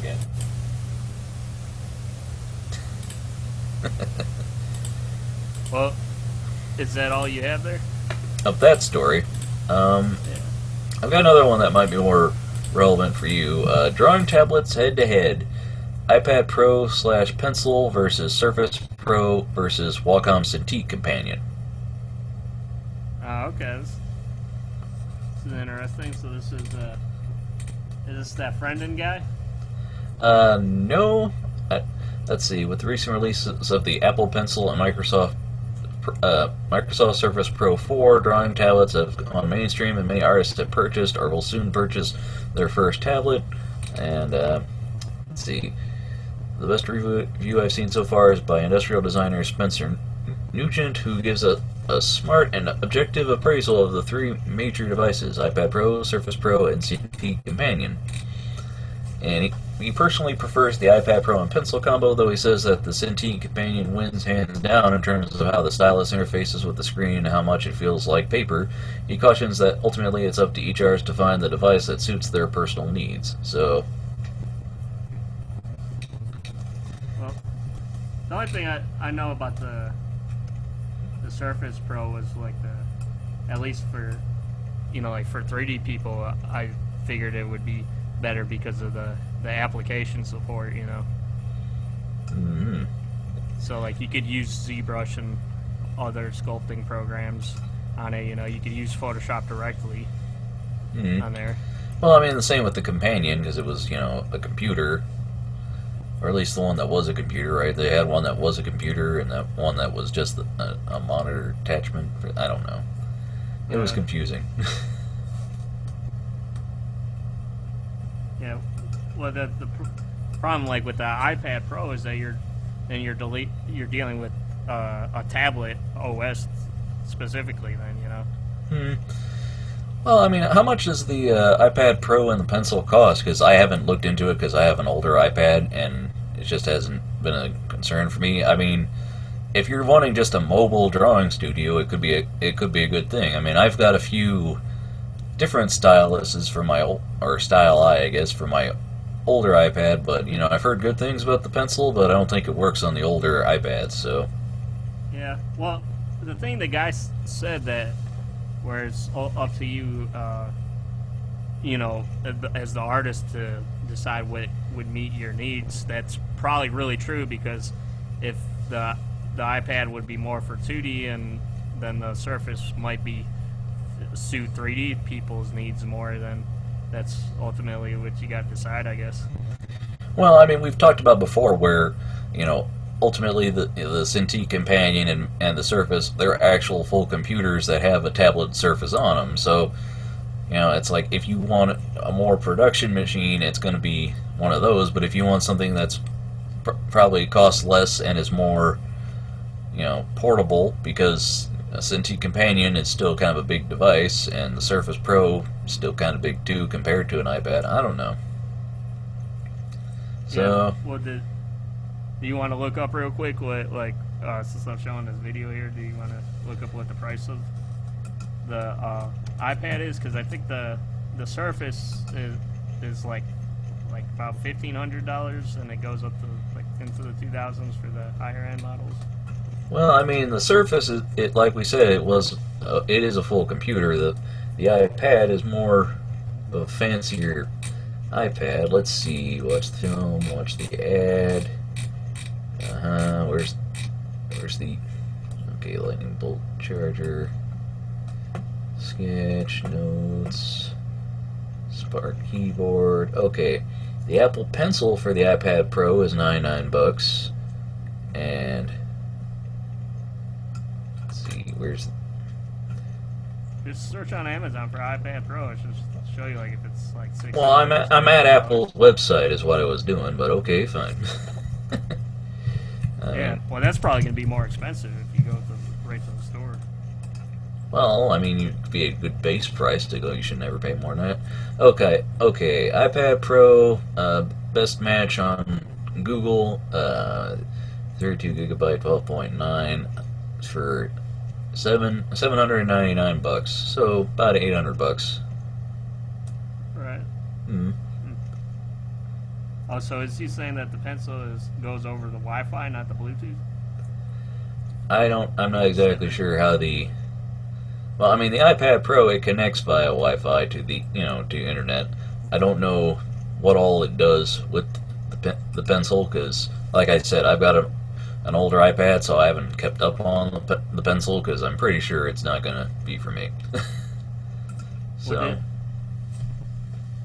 what did he say as far as drawing and accuracy and stuff? I haven't watched the reviews yet. I found this right before the show. I just wanted to show you that here's a guy comparing them. So if you want, I recommend watching the videos and also looking into it yourself.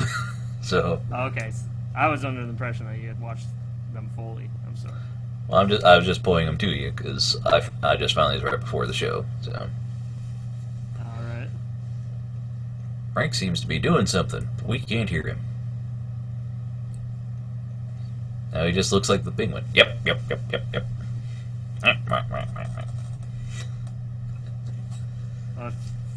Ask him if he has any opinions on this thing here.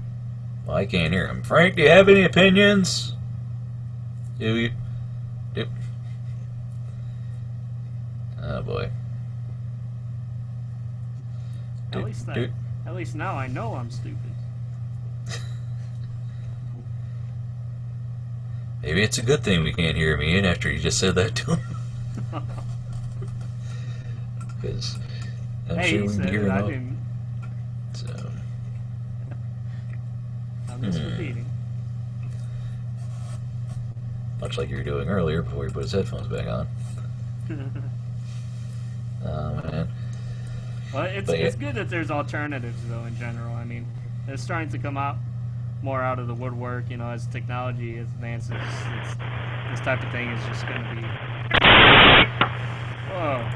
Hello, Frank? Oh, I can hear you from the other dimension. From the crackling rain.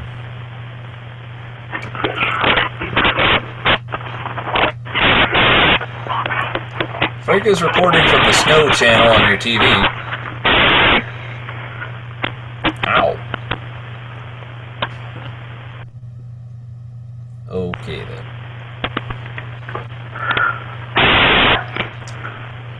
Ow.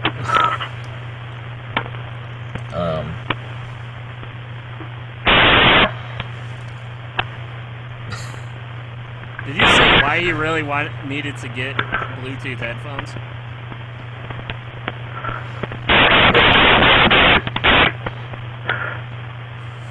Oh yeah, Breaker 19. Oh yeah, we got a 797.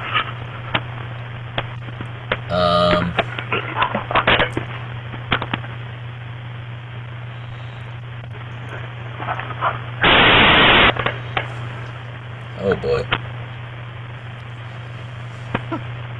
This is a great episode for the folks at home. Yeah. Oh man. Frank, we can literally hear nothing but static. Literally hear nothing but static. Oh boy. Oh. You get that piercing sound. Oh boy. I don't want to go deaf from this show, Frank. I mean, and now he's gone. He'll probably be back. So, anyway, Yeah, it's good to have alternatives, especially since like having a pressurized drawing thing really isn't asking a whole lot. I mean, like you said before, this is the type of thing that should be really easy for a lot of tablet manufacturers to just put in there, but since it's a niche thing, you know, I mean, they don't really waste the time to put it in there, you know.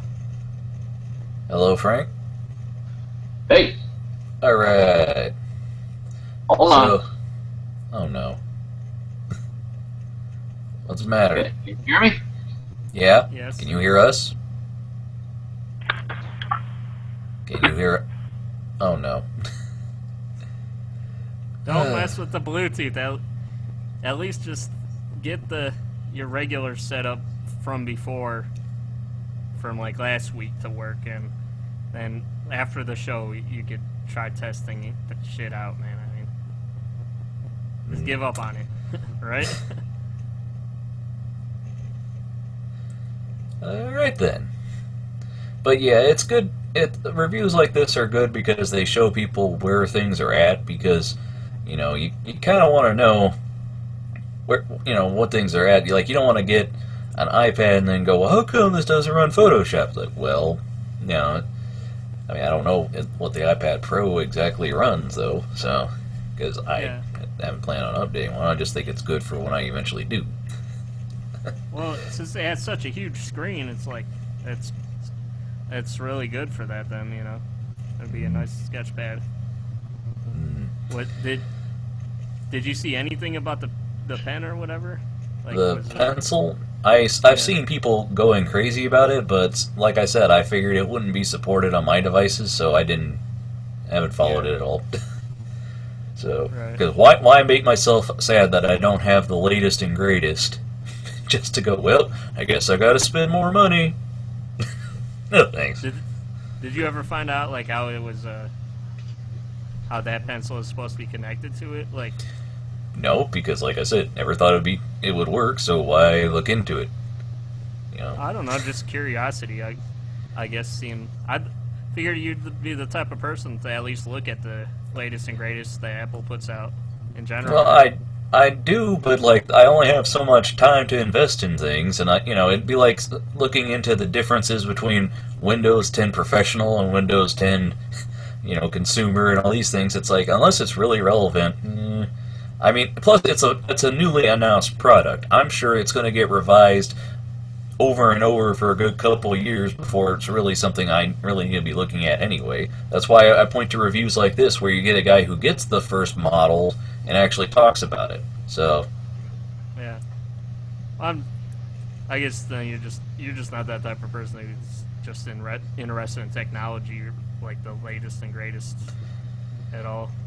Well, I think it's good that it brings competition and for other developers to up their game, but if it's not really of any use to me right now, I mean, personally, I don't really care how it works, because by the time I eventually get one, they're probably going to be working with something new, and I'll learn all the details about it then. Yeah. So, like the Apple Watch, you never really care. You don't even know anything about it, do you? I know you need a phone to get the most out of it, so it's like, well, what's the point of having one then? It's like, hey, you want a right earbud? We'll sell you a left one too, so that way they work together. Yeah. Well, when do you think you'll upgrade, like your tablet? Do you think that'll be a long time? I need to actually use the one that I have for what I got for more. Right now, I mostly use it for watching video and reading the news. And like I said, I have a couple styluses for it, and I'd like to actually try and draw on it more, but at some point I might gift it to somebody and trade up. But right now, when you get the first iPad Pro and the first pencil, I'm gonna wait a few revisions down the line. Yeah. What about you, Frank? Nope. No hablo. We cannot hear you, no.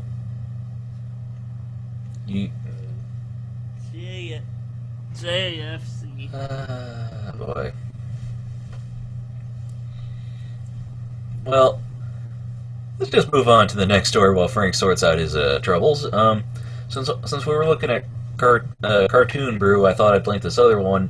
Sergio Pablo's project Klaus is moving forward with Toon Boom as tech partner. Now, he made waves earlier this year with a game-changing hand-drawn trailer for Klaus, and has signed a technology collaboration agreement with Toon Boom Animation for the upcoming feature. So, I mean, I remember it was making the rounds of like, guys, have you seen this trailer? This looks like it's going to be a beautiful, crazy film, and it's like, yeah, that's very, very good. Yeah, hand drawn. So yeah, it's I mean, the thing is, whenever you see a cool trailer, I say, "No, that's great. I look forward to seeing it in about 2 or 3 years when that comes out." Oh man. But yeah, he's a postman in a village that they're just getting mail, and nobody cares about his, what he can bring to the service, bring to the village, and. Oh man, it's a beautiful trailer, and I'm looking forward to seeing what happens, and then seeing that Toon Boom is a tech partner for it.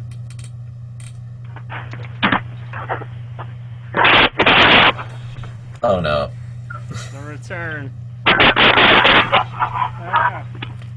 Oh boy!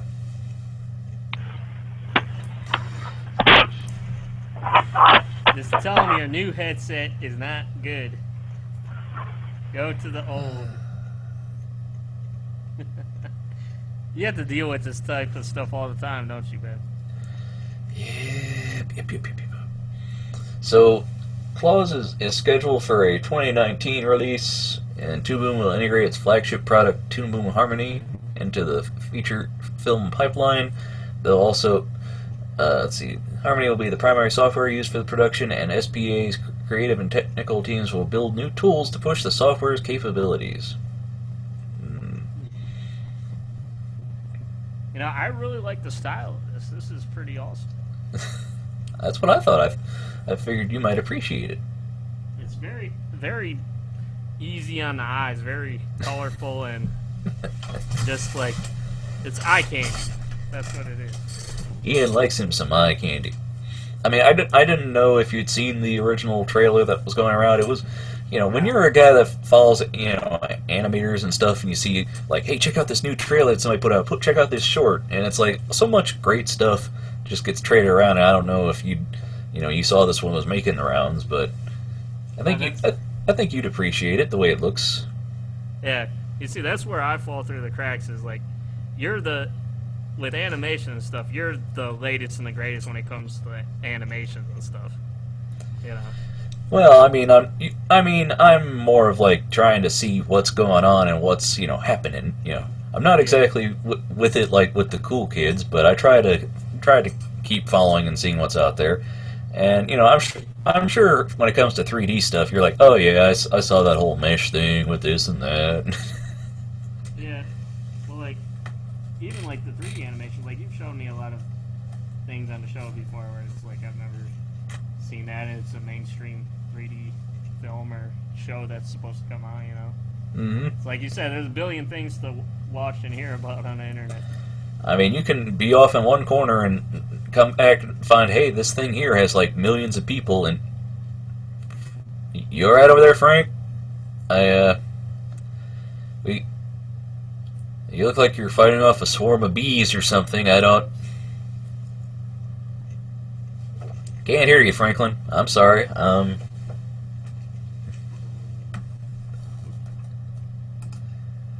Well, how do you think this is? This is all hand drawn, then, right? How do you think they're doing, like the shading and stuff? Can you hear me? Yes. Yes. I'm gonna get you a drink. I'll be back. You go through all that, and now you're. Well, I mean, I've linked demos from people who like do painting, and then digital coloring, and then they're like, no, this isn't 3D. I just shaded it in parts that made it like that. And I know in Harmony there's new ways to add, like, was it volumetric lighting, or like you can do bump lighting. I'm not quite sure, but I'm not sure how this film was made. I'm not exactly sure what it was, what they used to make it. Well, the short, I mean the trailer, but you watch it and you're like, that looks like a 3D thing. Yeah, it looks like cell shaded. It's pretty cool, but. So it's. I mean, you could always mix and match elements. I mean, did they say like every asset was hand drawn? I mean, I don't know, man. You'd have to read through the whole article to see what it said, but it's like, yeah, this was the animation. I guess was traditional. I'm not. Let's see. All ages, lighting, and sophisticated texturing styles. Let's see. The studio is using a hybrid technique to create visuals. Said in a statement, we do not see this project as simply another 2D animated film. Our goal is to find solutions to overcome the technical limitations which prevent us from achieving a traditional and classic animated style. We're just getting started, but the possibilities are very exciting, Pablo's continued. If your intention is to put something that feels handcrafted on the screen, there's no shorter path than starting from a handcrafted medium. And in other words, that means. Yeah, I don't. Well, let's see. Oh, it says most of the animation was done in TV Paint. Is that what that says? Let's see. Where did I see that? Okay. Was done digitally on TV Paint. So I guess that was from the original article about the trailer. TV Paint's a very, beautiful program itself. It's just, I don't know, man. There's so many. Is that like really, really high-end professional? Well, I mean, it's different. It does bitmap, but you can do you can do a lot of like painting textures and stuff. Like I believe Gobelins in France has a bunch of teaching for it. I think I've linked videos in before that have done stuff with it, and I don't know. I mean, I watched a tutorial one day from a guy, and he's like, okay, so the first thing we want to do is we want to make a brush for the pro. I mean, he's like, it comes with a bunch of brushes, but I want to show you how to make a brush. I'm just like, oh boy. Yeah. First lesson, it's like I don't know. So. Well, I'm sure too. Just like 3D people, they do like a lot of in-house software. I'm sure for a lot of 2D stuff too. They do their own custom stuff. Frank don't care. Oh man, so Whatever. alright, so here's a story from Animation Magazine. Adult Swim gives Dream Corp green light. So let's see, Adult Swim has green lighted a new animated comedy series from director Daniel Stesson, Dream Corp LLC. The series is being executive produced by John Krasinski and Stephen Merchant from The Office, along with Krasinski's Sunday Night Shingle producing partner Alison Seeger. So, leading the voice cast will be John Grease, most rapidly recognized as Uncle Rico from Napoleon Dynamite. Dream Corp LLC is being produced at Art Belly Productions and will be Adult Swim's first series to use rotoscope animation. Stesson's animation experience is largely based on his short film The Gold Sparrow, which was nominated for the Animated Short Award at South by Southwest in 2013. So, synopsis: Dream Corp LLC is an experimental therapy facility that creates a virtual reality for patients to confront issues in their waking life by simulating their wildest dreams. Guided by the eccentric Dr. Roberts, John Grease, a team of unique scientists document and conduct their research that hasn't been funded since 1992. Like a poorly maintained carnival ride, the program has developed some questionable kinks throughout the years. The patients change from week to week, but despite the advice of their loved ones and their own instincts, they keep coming back. Wildest dreams, you say, huh? Dreams, eh?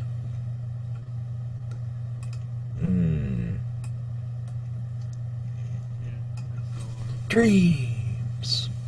So this is a porno machine?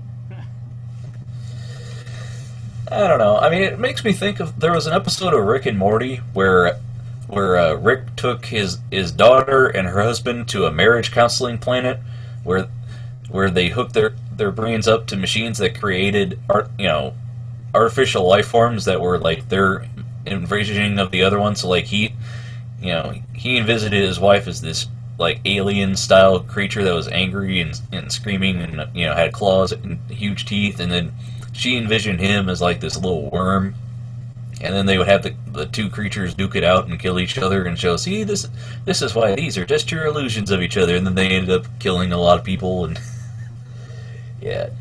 So well, what are your opinions generally on like multi-view content? I mean, just like being able to look around and stuff, or choose a different camera angle. Well, I mean, I remember when Blu-rays came out and they were marketing that, like, watch for this icon to appear and press it, and you can see this from different angles or from the storyboard onto the production. It's like, I never do that. I just watch the thing straight through. I ain't got time, man. Ain't got time. Well, I mean, like, if you could do like a whole 360 of the scene, if you could see it from, like with the Google Cardboard or whatever, that's always cool. I think I did an article about like the trailer for that Warcraft movie or something. You could do that. I don't know. I mean, it's interesting stuff, I guess, but it's very niche, Yeah, I don't know. I mean, the fact that, you have to have certain things in order to actually see it that way. It's kind of like when, Avatar came out with the whole 3D glasses, and it's like you get movies that kind of do a cheap knockoff, but this one is actually like, it's all about the 3D and all this stuff. It's like, well, Well, yeah, but how do you if you were replicate to do that at home? Yeah. That's like how many people actually have 3D glasses? Like, how popular is 3D? I mean, like, I don't think a lot of people are into it. And it's enough time. Well, I mean, I don't know. 3D movies. It's another thing they can charge you for. I mean, that doesn't surprise me. You know, they charge you for concessions. They get you coming and going. They can, you know, it's just, yeah. I don't know, man. I mean, it's like with all the different TV things. You get the curved TV. You get the 4K TV. You get the higher than 4K TVs now, and it's like, well, most people are just going to stick with what they got till it gets old, and then when they have some money one day, they'll buy an upgrade for it. But well, when it gets to get past the point of human perception, like above Retina displays, 5K, yeah, above that. I mean, if you can't even benefit from it anymore, then like, what's the point? Man, it's like that Futurama episode where like, oh man, I bet a TV like that is so low it couldn't see my ultra realistic dirty tattoo. Oh, that's cute. Ooh. It's like it was all blurry because, you know, we're watching on a regular TV. Yeah. Oh, man. I don't know. I mean, so, like, you might as well have a TV that could display infrared also at the same time.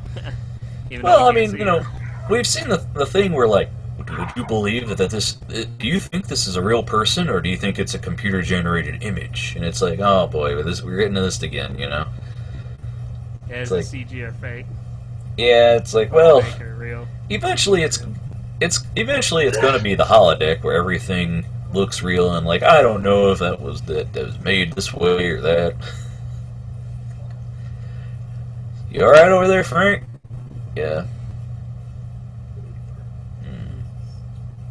I was hoping we would get his opinion on the drawing shit, because at least he might be into the, you know, like with the strapping and stuff. You know? I don't think he really cares about those things. I mean, he has a tablet, but he uses it to, like, read and watch videos. Does he sketch at all and draw and make sketches of what he's going to paint? I don't know. I mean, he likes to. I think he likes to freeform the paint stuff. I don't know if he draws any. I mean, he used to back when we were growing up, but I mean, what kind of stuff would he sketch? Well, he would kind of just draw little caricatures of people, you know. So he'd draw caricatures of his friends, and here he is, you know. You think he lost a lot of creative? Yeah, I'm back. Welcome back, Frank. I had to take the dogs out. Oh, is that what it is? Yeah. Well, first I needed a drink. Then I had to take the dogs out, and then I couldn't stop sneezing. Yeah. And then it's back to Minecraft now. So, I should get off. Well, I've got one more news story I can drop for you that I think Frank might like. Oh no. Family Guy creator Seth MacFarlane receives WGAW Lifetime Achievement Award. What? Yeah. Acclaimed writer-producer is honored with the Writers Guild of America West Animation Writers Caucus 2015 Animation Writing Award for Lifetime Achievement, a recognition of his outstanding contributions to animation writing.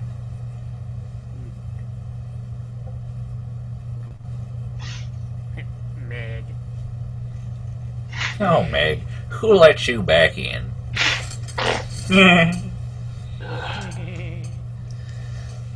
So... What the deuce? But yeah, it says it does a lot of talking about him at, when he, he began his career at the Rhode Island School of Design, where he created the animated short film The Life of Larry. It impressed executives at Hanna-Barbera and encouraged him to move to Los Angeles in 1995 to create and direct a short film for them. After moving to LA, he went on to work on numerous animated series, including Ace Ventura, Jungle Cubs, and Johnny Bravo. At 25, MacFarlane became the youngest showrunner in television history when his animated series Family Guy aired on Fox. Now in its 13th season, Family Guy has garnered MacFarlane Emmy Awards for Outstanding Voiceover Performance and Outstanding Music and Lyrics. So, and that's a very big bio, because he's a very busy guy. He's got his hand in a lot of pots. Album done? Yeah, I have it. You're the cream of my coffee. Well, technically he's got two albums, because he had the Family Guy album. Well, that... I don't fucking count that, but okay. Why not? I like that album. Yeah, okay. What? That's not him, that's Family Guy. He's like 60% a Family Guy. I mean, Yeah. Anyway. giggity, giggity, giggity. All right. Rat. I don't know. I just thought I'd mention that because I know Frank's a Family Guy fan, aren't you? Did you like those Ted movies, Frank? Yeah. Yeah. Did you see that Ted too? Did you see that? Did you see that? What was it, Million Ways to Die in the West? I have it. I haven't watched it yet. Well, it's got a Doc Brown joke in it. Christopher Lloyd. Yeah. Oh, you know. Well, So I'll play a little. I like in the Ted 2 movie with Morgan Freeman. Ted is like, I'd like to make a pillow of your voice. Well, lay down in a bed made of your voice. Yeah. I'm Morgan Freeman. Andy Dufresne was my friend. Oh, man. Old Andy. Now there's a story to tell. I mean, Doug McFarlane's an interesting guy. You know, he owns one of the DeLoreans from Back to the Future. He's got like, If you had the money, wouldn't you? well, he's got a projection, you know, movie screen in his backyard. He's, you know, pretty much anything the dude wants to do, he can do because you know. Right. Well, Well, isn't he almost like a billionaire? He's got like hundreds of millions of dollars. I mean, he financed Cosmos, didn't he? He was one of the producers on it. The return of it with Neil deGrasse Tyson. I think he might have been one of the writers. I'm not sure.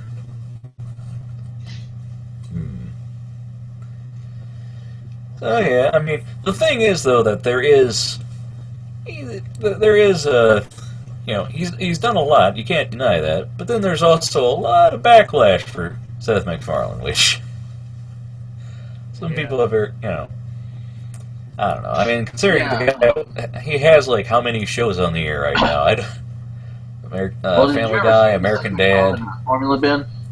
What's that? Oh, well, hold on now. Yeah. The only thing I don't like of his is the Cleveland show too much. It's like, okay, we get the joke, you're black.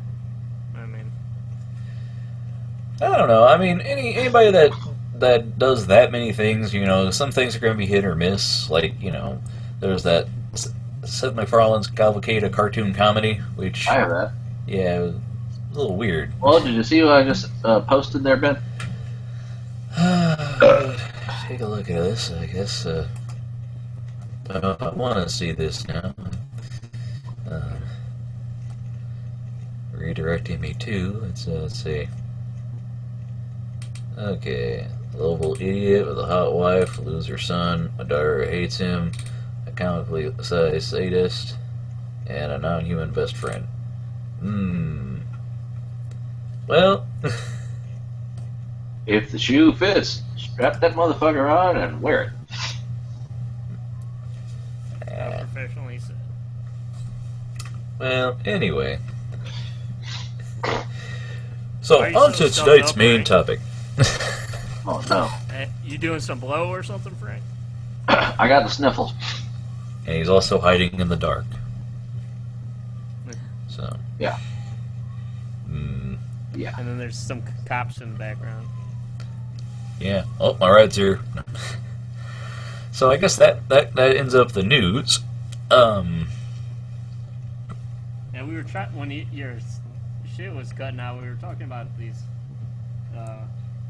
comparing the drawing tablets, like the iPad Pro with the pencil and the Surface Pro and the Wake Cintiq Companion. Whenever you go over Ben's place, do you ever try to draw on his tablet or whatever? No. No? You know, like, No. you hate digital, huh? No, that's not it at all. What is it, Frank? Drawing on glass sucks. What? You get used to it. Haters gonna hate. No, Haters gonna hate. With my painting, that's actually a practice, is to take a piece of glass and sit on top of a drawing of what you're trying to paint, and then fucking trace it with a brush. It sucks ass. And I don't appreciate moving it from a brush to a fucking pencil stylist, whatever. So, no. Shit sucks. You're just too picky. Yeah, I'm an asshole. Mm-hmm. I mean, I don't know. But no, I don't try to mess with his Cintiq or none of that. Yeah. But it's awesome. You draw on the screen. Yeah. I could do that. It just, there'll be a permanent marker, so it won't come off. Why is there a whiteout on the screen? Ooh. Yes, monkey in the front row. Ooh. Hey, how do you know I'm as bad as your computer? How, Frank? Oh, the whiteout on your screen. Yeah. Come Anyway. on, I can say that shit. Yeah. So anyway, on to tonight's main topic. So, hold on. A guy, I was talking to a guy today, and he was talking about him and his wife possibly having kids. I said, "Are you worried about having sextuplets?" Because they had a couple that had 6 kids on the news. And he said, "Twins do run in both my families, so that is a concern." I said, "Yeah, I'm a twin." And they're like, "What?" So, like, people didn't believe. I had to pull up my Facebook and go, "That's my brother." And they're like, "Okay, yeah." I'm like, because I make that shit up. It's disturbing to some people when they know somebody just one, and then they find out they have an identical twin. When they get introduced to both of you, it's more like, a comedy skit, like, here's Tweedledee and Tweedledum. And here it's like, oh, hey, did you know that other person? He's got an exact copy of himself, but he dresses like a biker. Has a big mustache, I don't dress like a biker, and I don't have I'm not talking about you, I'm talking about in general. If you were to meet Ian and then you found out that there was another version of him, but he was really into weightlifting. Like, people were like, "What's your brother like?" I said, "He's like me without chops or tattoos." And I'm no shit in his hair. shaven. Yeah, no shit in his hair. No duck butter in his hair. Yeah, no duck butter. I can't not have shit in my hair. It drives me nuts. With the little steering wheel. That's why you're losing it. My hair? Yeah. I got hair. I think the hairline measuring contest is going to become a regular thing on this show. There's hair. He's not just the president of the Hair Club for Men. No, Ian, I have hair. It's blonde, so you can see through it. When I dyed it black once, as soon as it started growing out, people thought I was balding. No, it's fucking blonde. I put shit in it to make it darker, but no. Because if I don't put anything in my hair, it's the same color as Ben's, and his is like light, bright-ass blonde. I think we know how to get in a conversation with Frank on the show is to just go, so how do you get your hair looking so good? Well, see, what I do is... So... No, like I tried to do... For real, Ben, remember? I think Ben has more hair than you, man. No. No, we just do different things with it. It's the same shit, it just looks different.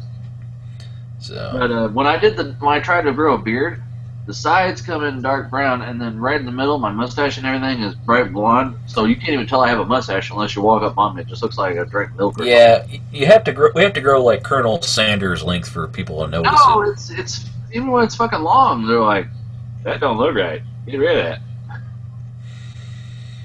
They're like, oh, he can't grow a mustache, but there's full hair there. It's just fucking blonde. You see through it. So anyway, moving away from Pompadour Cast Part 2. So, the main topic for this week, I kind of wanted to pose a question for you guys to discuss. Oh, no. To discuss rather than to have a particular. No. What's the matter, Frank? You don't even You know what he's ask me talking questions. Well, I want opinions on hats. I want on hats. I want opinions about. What? on white, gray, and black. Now, So you plan on going to a brony convention then? Is that what you're saying? no, Ian. Well, I mean, I was talking about this with Ian after the last Minecraft and Chill, Oh yeah. where we were talking about putting how to put your stuff online, because like I said, I'm worried about being the, the grandpa when it comes to social media and, doing things wrong. And okay, Frank, gonna tell us how Nice Guys finished first? I finished last. So anyway, so He said, hold on, so we got hold on. oh man, if people aren't watching the video of this show, they're missing out. So anyway, People probably don't even know what the hell is going on, man. well, they haven't thought of that for like the last half hour, probably.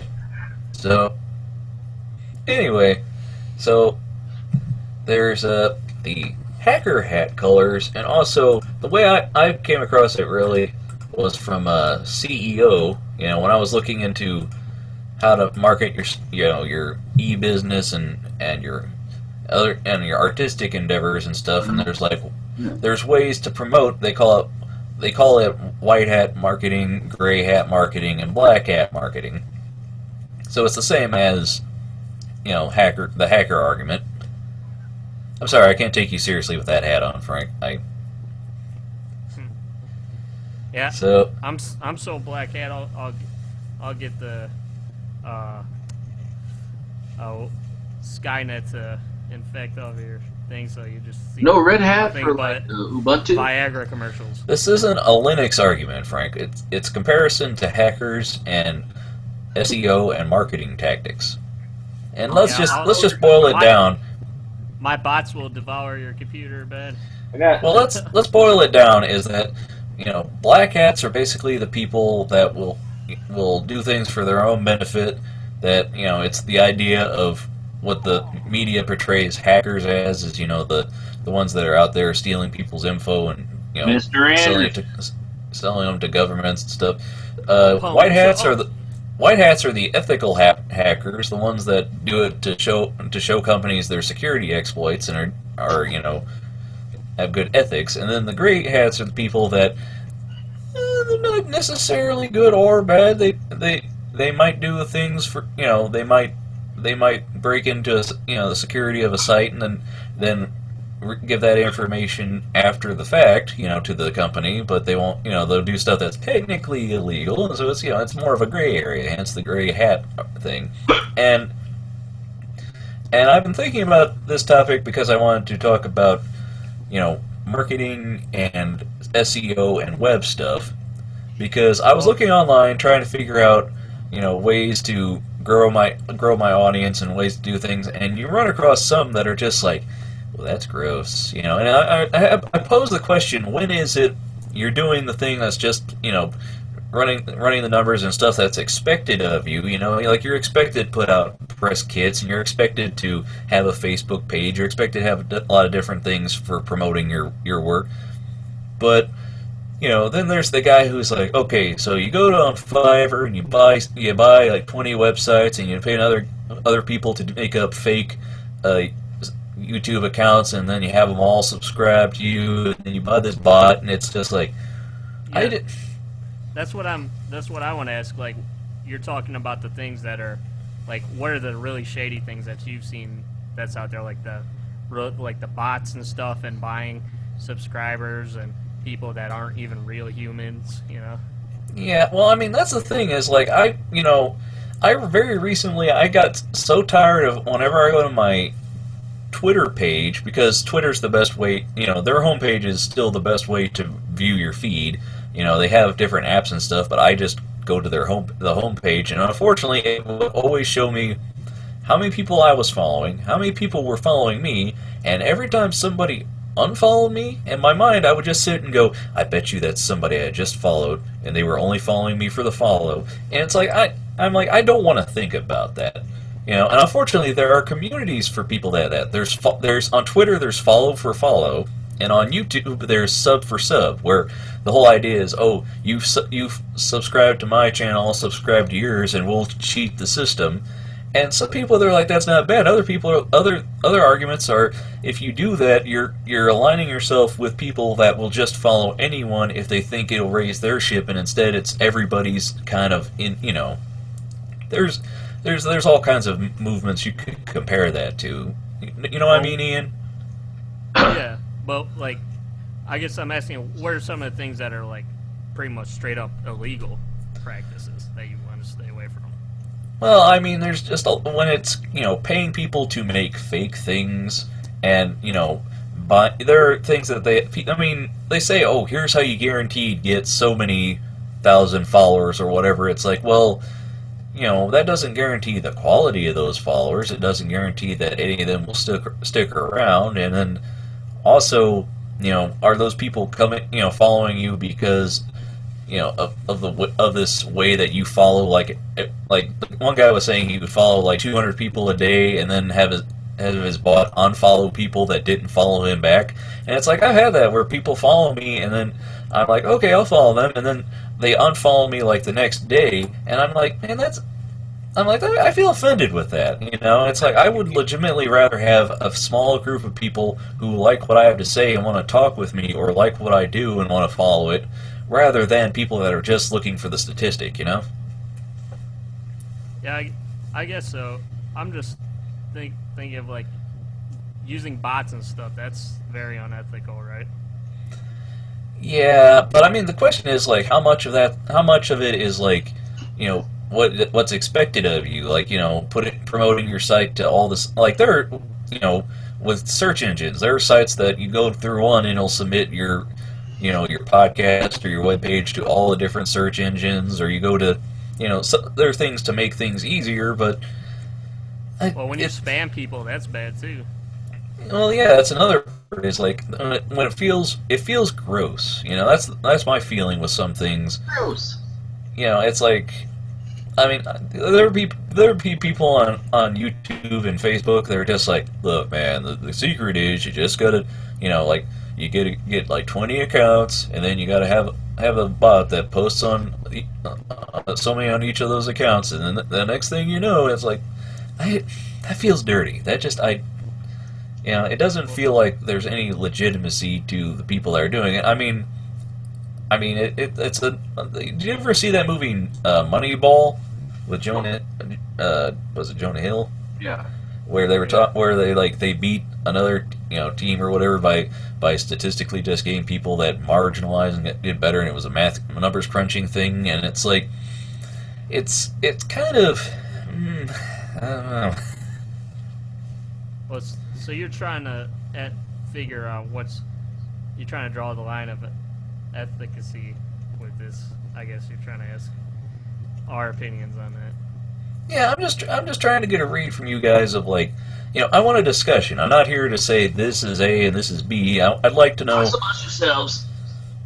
Well, I mean, nowadays you can get virtual assistants from like India and other places online, and you can go to places like Fiverr, where somebody, on Fiverr, there are people that will make false, like they'll give you several thousand YouTube, Facebook fans, or give you fake stuff and do all kinds of work for $5, and they just activate a bot or something, and it does something, and it's like. Well, it's really hard to answer because some things like having fake subscribers and stuff, like that's more of a question that you just gotta ask for yourself, like, because there's a difference between just being fake and legitimately bothering people and messing with their stuff and being like spamming and stuff, because there's things that are wrong and things that are just, makes you just look like a dick or something. Well, I mean, there is the whole fake it till you make it thing, where they say that, what you do is if you say, well, I am now this, and you act like one of those, even if you don't personally believe it until you do, and some people, that whole idea of imposter syndrome, where you don't feel like you really achieve what you achieve. Like Paul McCartney said he just recently got over imposter syndrome. For like, whatever it was, like 50 years, he was still... he was like, oh, I'm all this successful. He's like, that's not me, though. Everyone's, it's Beetle Paul or whatever, it's like, I'm not, they don't really know me, and they don't really, it's like, I'm not really achieving what I've achieved, but, you have to kind of own your own success with him, and it's like, the whole fake it till you make it. There are plenty of people on the internet that are suddenly internet experts in a field because, see, they all subscribe to the RSS feeds of, making money online, or, selling advice on something, and they follow each other, and they use themselves as experts, and it's like, Yeah, I've encountered that a lot with whenever I go to YouTube and look up, like lately with my PC build. How many fucking kids do you see that are just reading a parts list they found on some forum, and they're like, okay, so that's why build guys, follow me next week and I'll do another build. They didn't fucking touch anything, they just read parts. Wikipedia says. Yeah. Have you ever seen every game review and it like breaks it down, like there's a guy who does some funny thing wearing an ironic shirt and he's got with awkward facial hair. Yeah. So you just want to make sure you're not being like fake. Well, I'm just curious. What things am I legitimate like? Ben's keeping it real. I'm just curious. Like, I'm not trying to say that I'm I'm trying to be white hat and above board and everyone else is scamming. No, I'm trying to say like, are there things that I'm not doing that I really should be doing that aren't scammy and that I need, that like, I mean, I know I need to get better at SEO, and I've been looking into it, and I've got articles I need to read. What? Was it? Search engine optimization, Frank. Google? Yes, the Googles. When you get your pages to rank better by having clearer reasons for people searched. Hashtags aren't exactly a thing for Google, Frank. That you're thinking Twitter and Tumblr and slowly becoming Facebook, as much as people don't want it to be a thing. Yeah, they're bad. Yeah. I don't sign. People, well, if you're a musician, it's a sharp. Some people are really mad. I mean, people on Twitter were upset when they changed favorite to like, and they put a heart. So. Guitar player. Yeah. Well,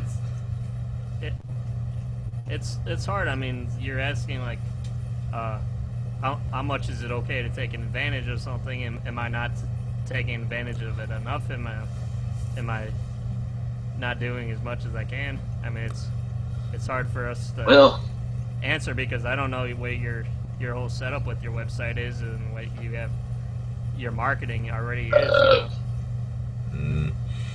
Well, I mean, that's the thing, is when you know a little bit about stuff, you don't know all of it, and therefore you sit there going, I could be doing a billion other things, and you have to just, decide, okay, this is what I need to work on, and I'm striving for it. I'm not a PR guy, I'm not a sales guy, I'm not a lot of things. I'm just one dude trying to figure stuff out, and I'm just, I'm trying to define where the line is on what I need to do and what I can do, because you're afraid of someday them it coming back and biting you in the ass.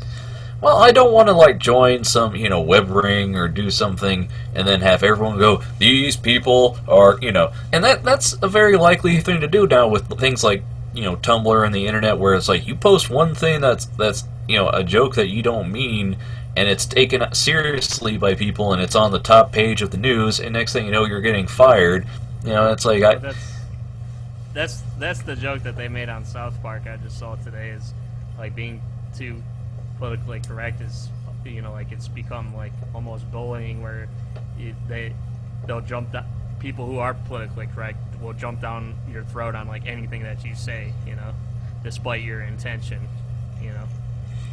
Well, I mean, intention has a lot to do with it, but I mean, on the fact that this is the internet, and a lot of the people that run across me and you aren't going to know our history and know that when we're just joking, and I don't want, I mean, there was recently a fan artist on Tumblr who, she was in the hospital recently for attempting suicide after people were harassing her for, among things, drawing fan art wrong.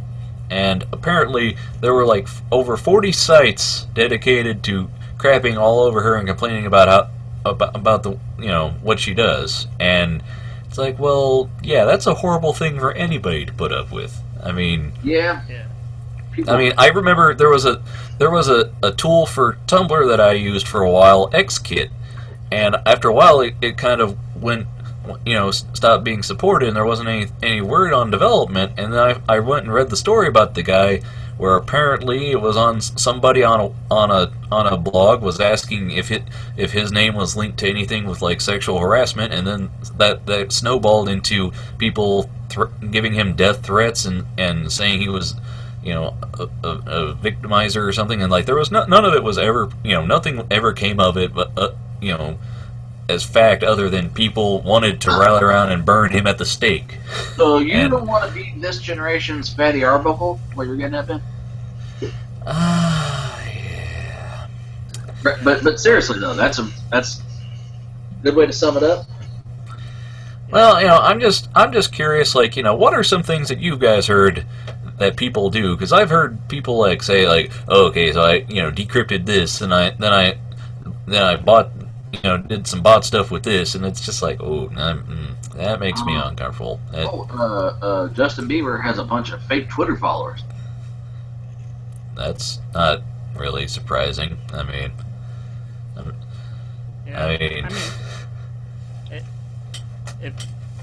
if I may be honest, I think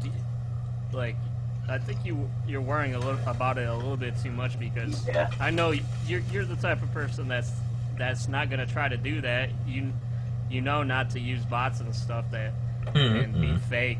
You know, you pretty much know how you're not being fake, and if you are accidentally fake by using like a certain technology on the internet, then if you ever find out, then you can fix it. I mean, at the end of the day, as long as you're not intending to be that way, it should all work out, man. Well, I mean, I'd like to assume that, but I mean, you know, just like I'm sure, you know, Tommy Lee and Pamela Anderson assumed nobody would steal their sex tape. You know, it's like, well, you know, you'd like to assume that people will give you a fair shake, but it's like there are people, even long after a thing has been proven not true, that will never let somebody have a decent life on the internet. So, I don't know. Yeah. I mean, like, this is such a mild thing. I mean, like, you obviously know that a certain thing is you're going to be doing something illegal to begin with. You know you're not going to...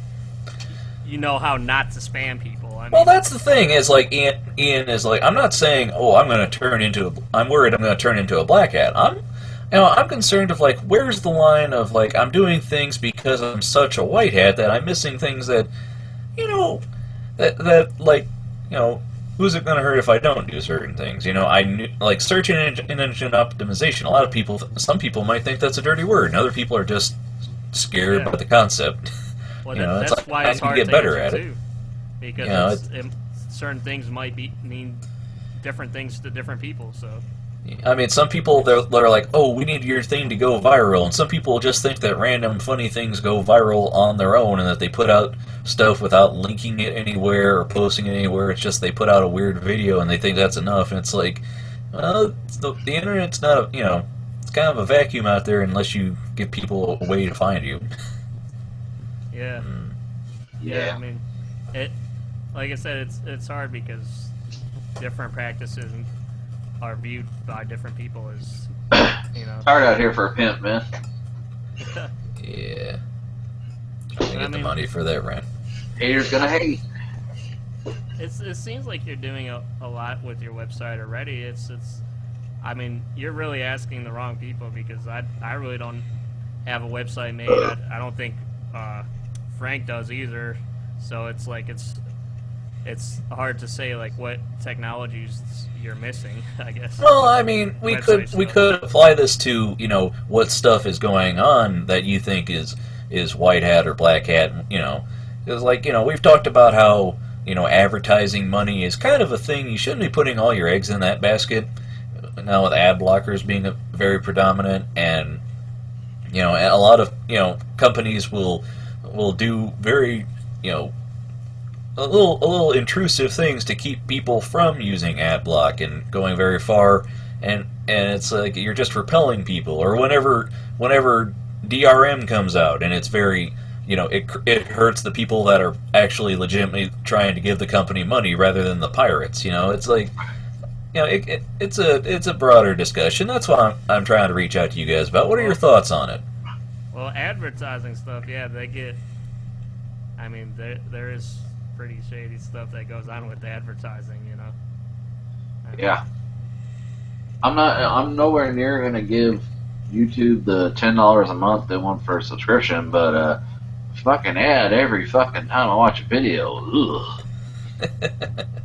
Like, you know what I hate is like those commercials that are like, like they have a nice family moment going on, and then like the mom telling their son that she loves him and everything, and then she's holding a cup of coffee, and that's to do with Folgers. It's like, what does Folgers have to do with this moment?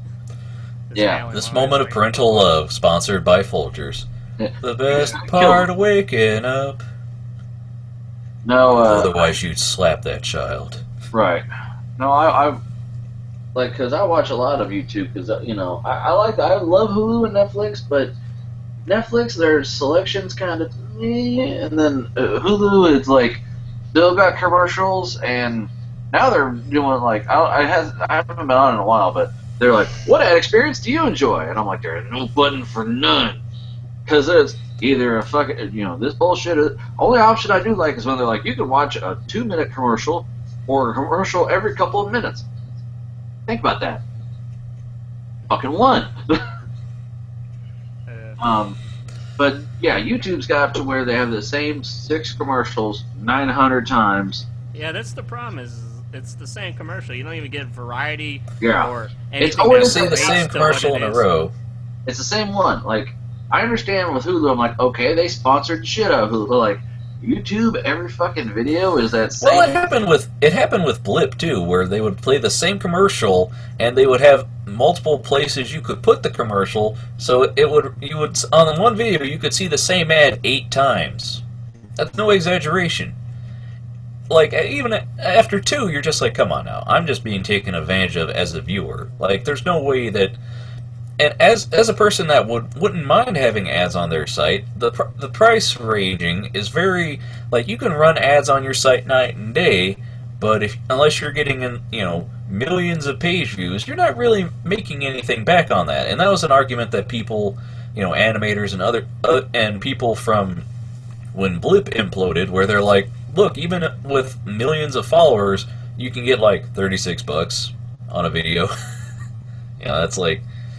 It's not a 1-to-1 ratio, because there used to be a time when, however many people were subscribed and watching, how many views a video got is how much that YouTube video got in response. But then people exploited it with the reply girls and other things that happened at the time. So, yeah, you remember those? No.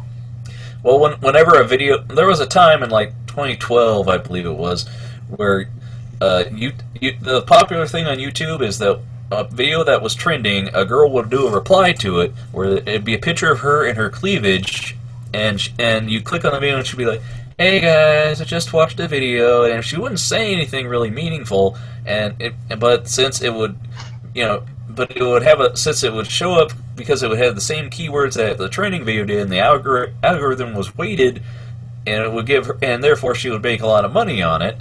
And people would, if you looked at the likes and dislikes on the video, they were largely dislikes, because it's like, this video is a waste of time, but these people are gaming the system to make money. And that's when YouTube changed their weighting algorithm, and that's what destroyed a lot of animators on YouTube. Because they changed it from, like, number of views that you got to minutes, a combination of minutes watched and time that you make them spend on YouTube. So if you have like Let's Plays, that's more geared towards it, because people watch longer Let's Play videos on YouTube, and if your video is longer, they're going to stay on YouTube because of your video longer. But if you upload a 2-minute animation, you're not going to get the same, people will stay there for 2 minutes and then they leave, so you're not going to get the same amount. Wow, you're giving me math. It's like I'm watching one of those documentaries I have. Mm-hmm. Donald and that. Yes. Well, what do you guys think about sponsored videos? Like, I think Linus, he does a pretty good job, where it's pretty much almost hard to tell the difference between the ad and you don't know what if he's doing talking about in the main review.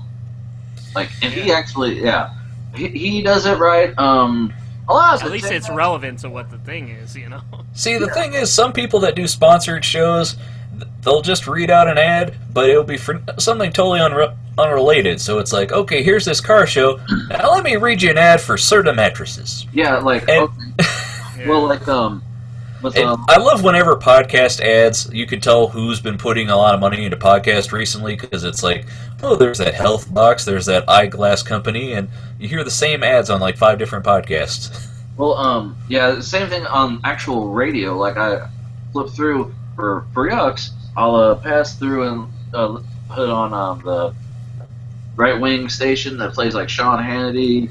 I don't even know who. Rush Limbaugh.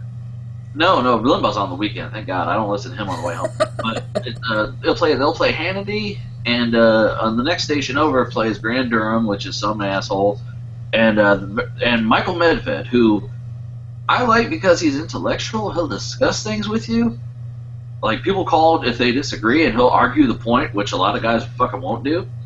But it's still bullshit. But anyway, my point was, if you listen to all these commercials on each of them, like, it's always the same 4 or 5 guys who pay a shit ton to the same guys. Like Michael Medved and Sean Hannity, even though they're on 2 separate stations on 2 different times a day, they're both brought to you by Blinds.com and the what's that security thing where the CEO gave away his phone number and social security number, and he got LifeLock. But well, that's I just generally like when the content developer, he actually will talk about the product instead of just having a separate ad where he talks about it. He'll discuss it if he has a co-host or whatever, and you could actually tell that that's something that they actually like to use. Hey, It's something that they use and have opinions of, rather than, hey guys, guess who sponsored this show? Lucky Strike. Right. Yeah. No, you ever watch Blumgum? No. He's one of the guys. He hangs out with the reckless eating guys and all that. I watched one of his videos. The video I watched, he drank a 32-ounce bottle of balsamic vinegar. Okay. Anyway, he did that, and at the end of the video, after he got done throwing it up because he didn't want to keep it in his stomach, he's like, "Hey guys, I ate all this crazy shit, and my teeth are still white. You want to know how?" He's like, "I use this system. It's gluten-free, vegan. It's allergy-free, etc. All this stuff." And he's like, "It normally costs $200-something. You go on the website and you enter my name as the code, and you can get it for $28. And I'm like, at first, and the funny thing is, I'm like, okay, I never looked at you and thought, boy, your teeth are white. You eat a lot of horrible shit. How are your teeth so white? And then I'm like, now I can't help it not think that when I look at him, like, how are his fucking teeth so white? And then I'm like, $28? It's supposed to be $200. That's a fucking lie. Yeah. But, you know, he says he uses shit, so. Well, the reason that, you know, like a lot of places will do ads that aren't directly related to the content is because then you can get more money by reaching a wider audience than, you know. What's his name? Kevin Smith. Remember when they did the podcasts that were the first actual commercial funding they got from Fleshlight because he worked it into Zach and Mary, and they said, "Hey, we'll give you some money if you just mention us." So they were sponsored by Fleshlight for a while. Yeah, on a tour, they had a few to give out at the shows, and he's got one. He did a commercial, like a video for their site where, you know, he poured lube into it, and he's looking in the camera, and you just see him moving his arm, and you're like, no, what? Yeah. I mean, let's face it, I mean, like, everybody here could agree that, like, there's stuff that we really like. I mean, we buy shit, we have shit in general. I mean, it's good to have nice things, but it's like, it's you gotta, there's a time and place for talking about them, you know, and if you're gonna talk about them, make sure that you're into them, and then they're good, and you have discussion about it, I guess, you know. Yeah. Well, you're saying it's like, let me tell you about how much I love my Blue Yeti microphone. Yeah, exactly. Yeah, where's you're that? gonna be talking about that on a cooking show, are you? Did you see one of the last episodes of the Tom Green Show? He's like, "Yeah, this isn't a single for money. There are no sellouts here." And he grabs a can of Pepsi, and because remember he was selling Pepsi for a little while. I don't know. I think it was Dave Chappelle. He's like, I've done commercials for Pepsi and Coke. Tell you the truth, I can't taste the difference. It's just Pepsi wanted to pay me more that month, so I like Pepsi more that month. Right, like Pepsi came in most recently, so it tastes better. Oh man. But yeah, I think as far as like technologies of reaching out to people and how, you know, like if using it is good or not, is ethical, it really is hard to say. You have to research it and maybe try to research ones like it to see if that it would be right for you or not, you know? Well, I'm just, it's another thing to think about because sometimes, like, stuff comes up and you realize, have you ever just someday seen a thing that gets, like, insanely successful and you're just looking at your thing and going, maybe I'm doing the wrong thing with my life. Going back to Twitter for a moment, whenever I look at, I would constantly see my, who was following me and who was unfollowing me, and I found it so distracting I actually wrote a little filter to remove that element from the page, just so I don't see it every day. And it's like, whenever you see a fake, a joke Twitter, where all, like there's a guy on Twitter who goes for the RoboCop line. He goes, "I'll buy that for $1." So whenever you tweet about RoboCop, his account says, "I'd buy that for $1" back at you. And you see those people, and they'll have millions of followers because that people just want a joke and see what who's talking about RoboCop that day. And there are times I've sat there going, in another life I could have been a parody Twitter account. Yeah, there's a parody account that I follow because I could have been one of the seagulls from Finding Nemo. Mine. No, there's one. That could have been me, man. If only there, but for the grace of God. That's like not whatever the hell the guy's real name is, and then eventually he just stopped doing the character, but he still has the fake username. But all his tweets now are about the real shit that goes on in his life, but he's just as funny. Yeah, I follow that for $1. But you see stuff take off, and there are times I wonder, and it's like, doing things when creative stuff takes you a while, and you're just like, I know a lot of web cartoonists that had that feeling when they saw like, really, stick figure comics being popular. They'd spend like, weeks drawing detailed comics, and then somebody puts out, a stick figure comic and gets, millions of followers, and they're just like, why should I? Maybe? And you just gotta sit and have a hard think about life and your choices. Like, like when I started out, I grew up wanting to be an animator. Huh? Okay. I grew up wanting to be an animator, and I started doing webcomics because I thought back then, oh hey, comics, I can do that faster than animating. It just feels funny to me saying that now. But it's like, nowadays I'm thinking more and more about, doing animation and stuff like that, and it's like, sometimes it's just like, I don't know, because every other day you feel like you want to throw everything away and jump on something, and then after a while you're like, no, wait, this new thing wasn't working. On the regular singing videos, a lot of times, Ben, one of the guys they'll be giving him something gross and spooky. It's like, we should do cute cat videos. Be a lot easier than this shit. Yeah, I see that whenever I see the Jackass guys. I'm like, man, what's going to happen when they're like in their 40s and 50s and they still saddle themselves to getting hit in the nuts? Well, Johnny Knoxville, who is a spokesperson pretty much for it, he filmed so much footage. That's why they had Jackass Point whatever and sequels, because he just was going out. Like, the director's like, he just fucking ran around and was doing shit. We had to film him because he was still doing it.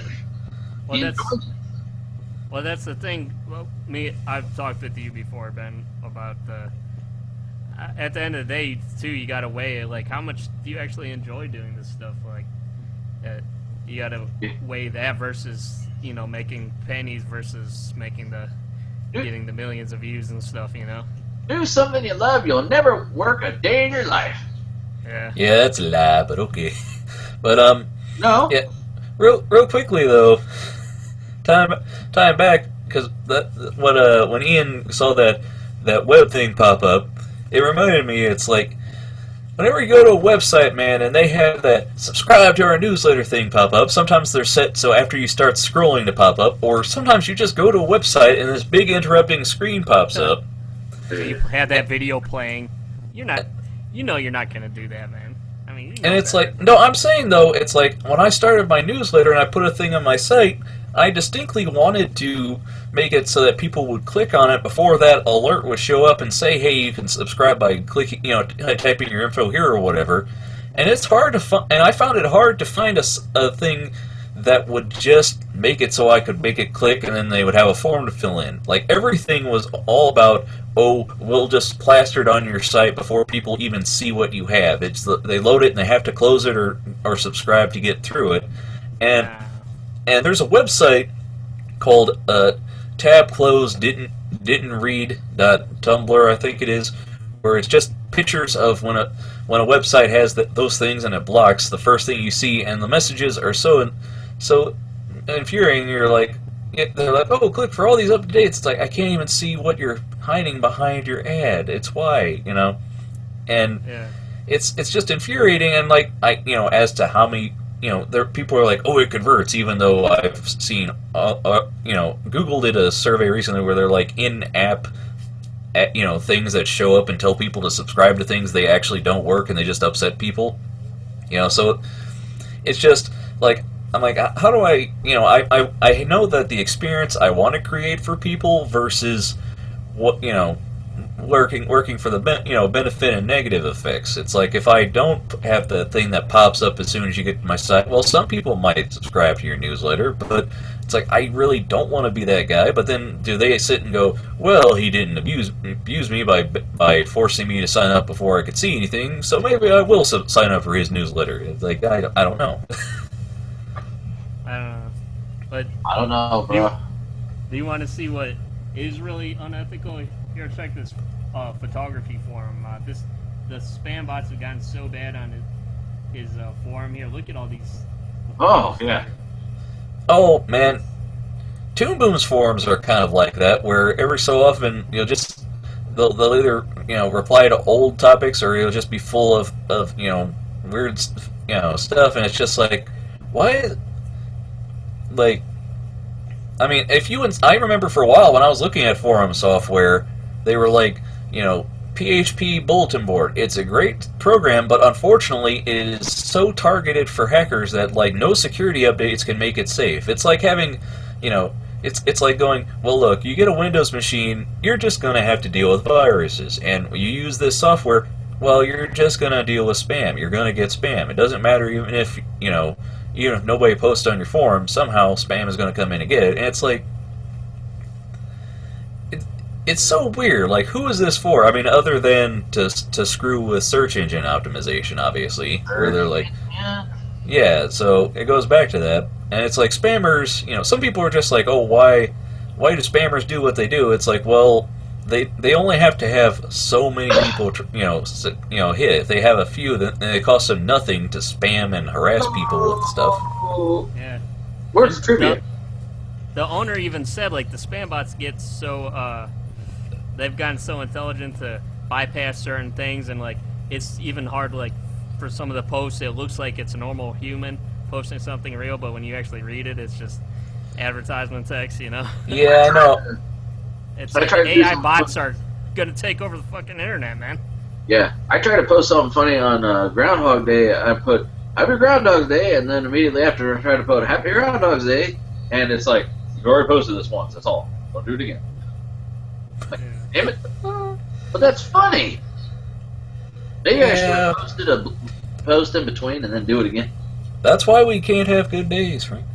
That's why we can't have good things. It's because people exploit this stuff. Yeah. And Ben, what about your mailing list? You mentioned something about that before too. Like, what was like the reason that you stopped doing that? I haven't stopped doing it, Ian. That's the problem.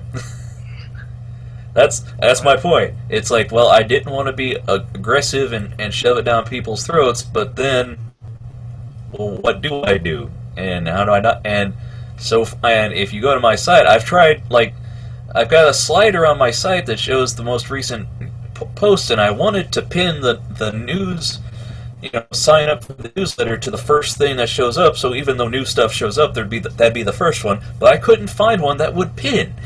So I'd either have to constantly change the posted date or the ID number, which would be complicated. There's just so many things. I'm talking about the physical mailing list that you were trying to do before.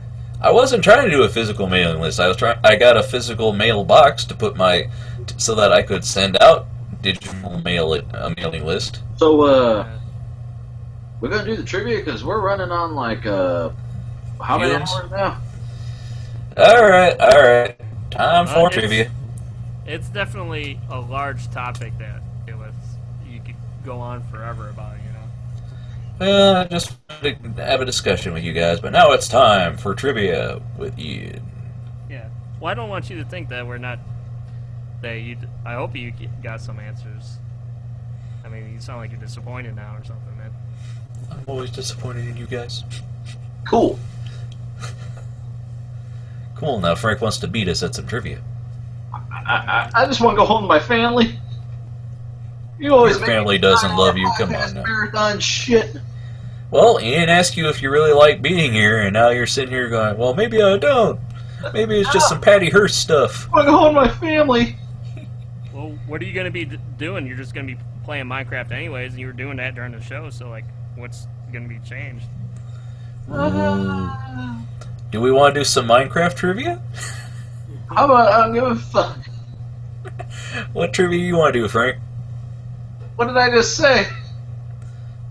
I don't give a fuck. How about you, Ian? What kind of trivia do you want to do? Because I hate to say, if it's Minecraft trivia, I'm going to win. I mean, unless you guys think you might stand a... Oh God, he's still talking. No, I know what we'll do. I know what. We'll do some trivia on just like general hacking. How about that? Hey Ben, if you did Minecraft trivia, I'd have to go. It's fucking Legos.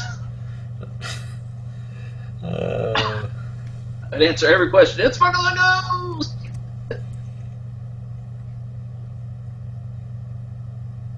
Oh, hey, do you still use Winamp, Ian? Yeah. We had to talk about that on the show where they're bringing it back, Frank. Oh, I thought the story was that it was going away. It was going away, but now it's coming back. Oh. Hey, boy, everything old is new again. Well, Frank, they are bringing back Full House, and they brought back Boy Meets World, so...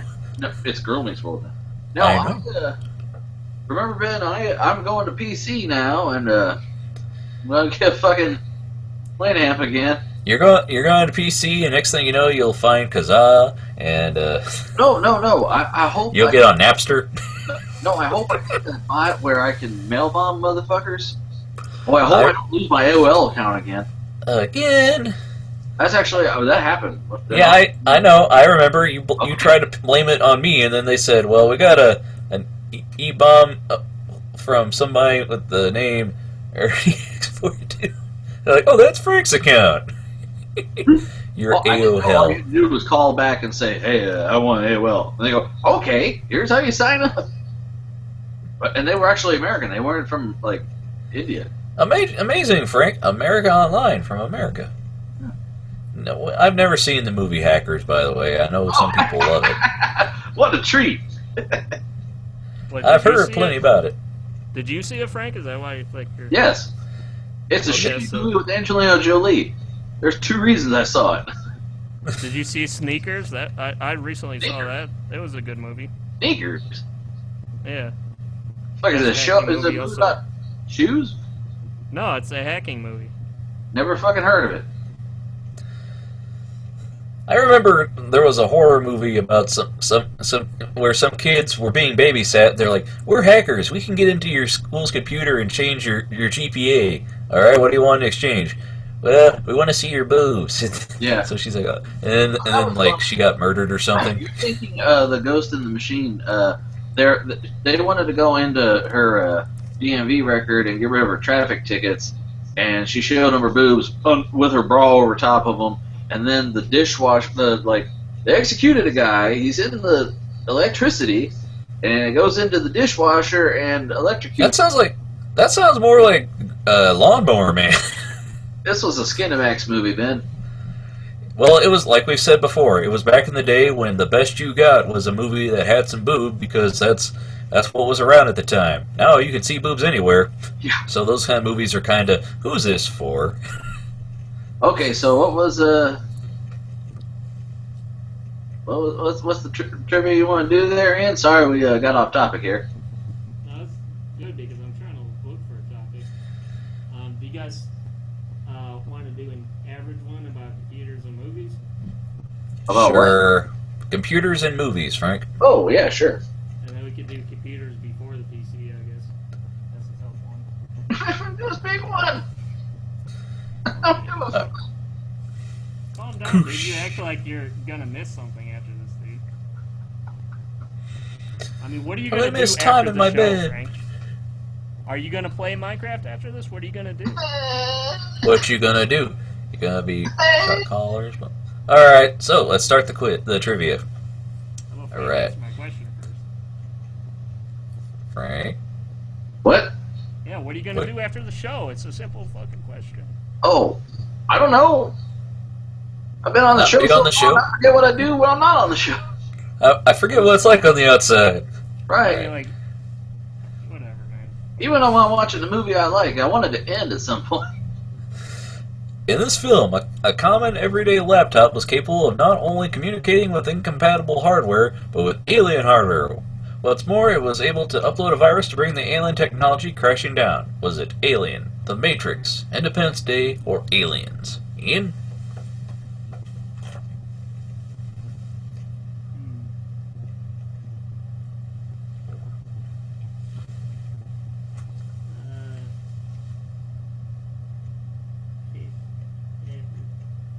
I don't know, I'll just say aliens.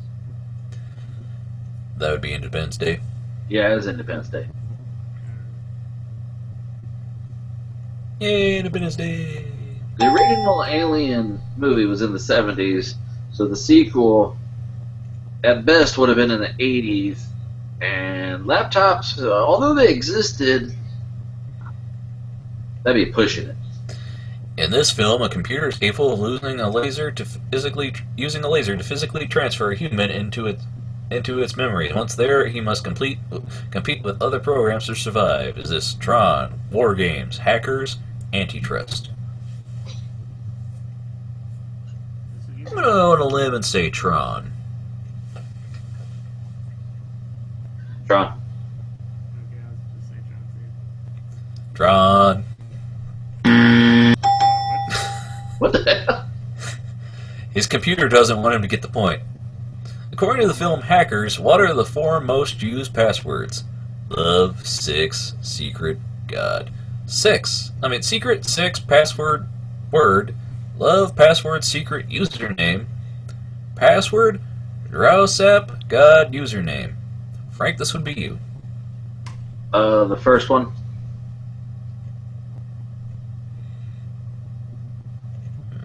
Okay, well, I'm gonna go with him on that then, since he saw that actor movie. He has seen the movie, but I kind of want to say secret, 6, password, word, because word and password. I'm going to say...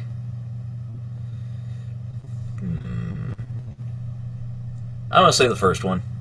Why not? Yep.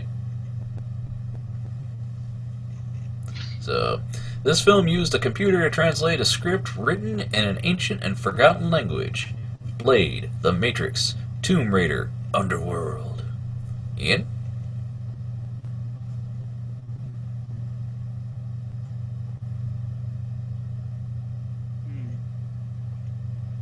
I'm gonna say...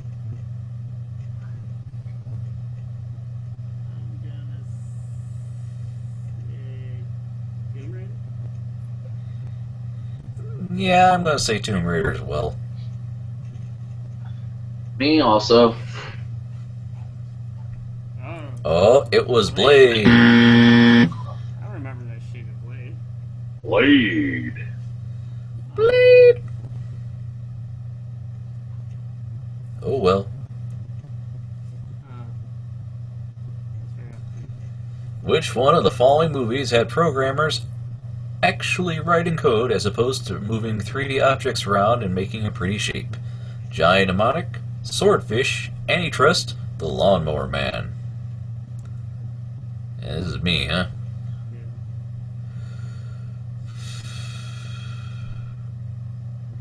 Actually writing code.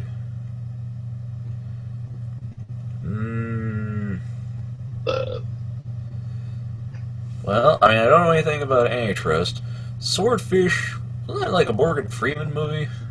Oh wait, that's that one with Halle Berry where she gets naked, because I remember that Dave Chappelle joke about it. I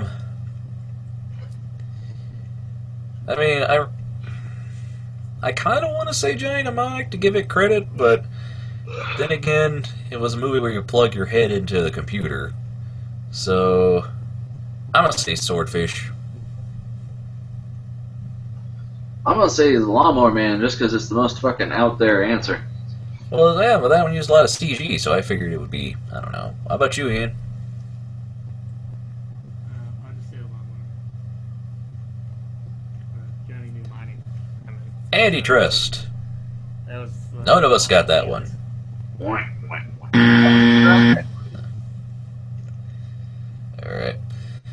In this movie saga, the computer obeys voice commands. Somehow it always knows when the captain is talking to it and not merely mentioning the word computer. What is name of the first movie from the series? Star Wars 4, A New Hope, Star Trek, the motion picture, Alien, Jurassic Park.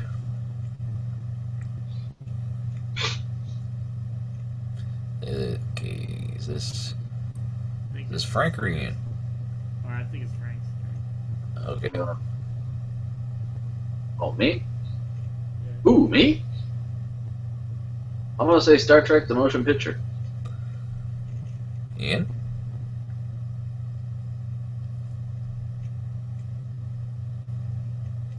Yeah, I'll say Star Trek as well. Yeah, I was gonna say Star Trek. I know they call it a computer.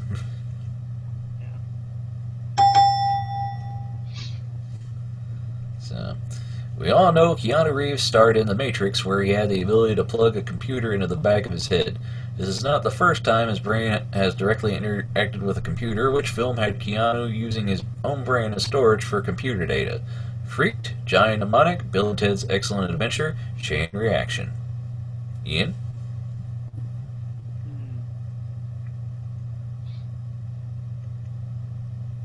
You say it's Johnny Mnemonic? Yeah, it was Giant Mnemonic. Yeah, he was like a flash drive.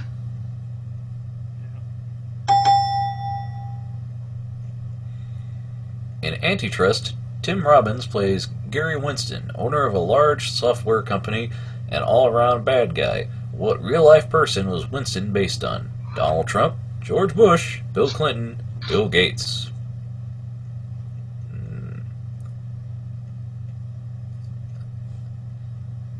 Is Ian? Yeah, sure, I'll go.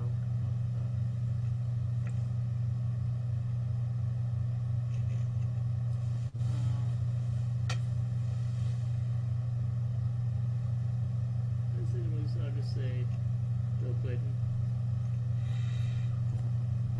See, I want to say it's either Trump or Gates, because Gates obviously for the computer thing, but Donald Trump is kind of, you know, a business guy, and personally I don't think Gates is evil, because founded the Bill Gates Foundation and stuff. Maybe some Pirates of Silicon Valley. Well, so that's the thing though, is like they take a guy and they make him all around evil, but Donald Trump I could see being a bully. I could see him being basing a character on that. Antitrust, I'm gonna say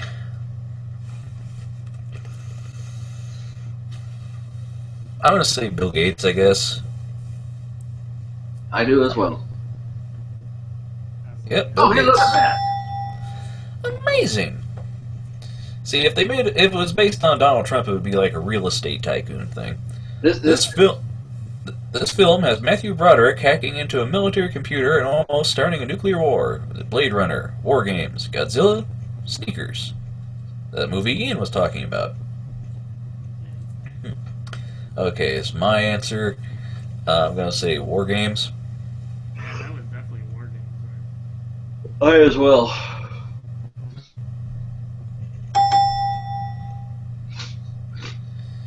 Alright, It wasn't her school's day off. computers and movies behave very differently to normal computers. Which of the following behaviors are not displayed by computers in movies? Commands are given in common English and are understood by the computer. Emails are typed entirely in capital letters. Computer makes beeping and whirring sounds whenever a button is clicked. Scans are run discreetly in the background.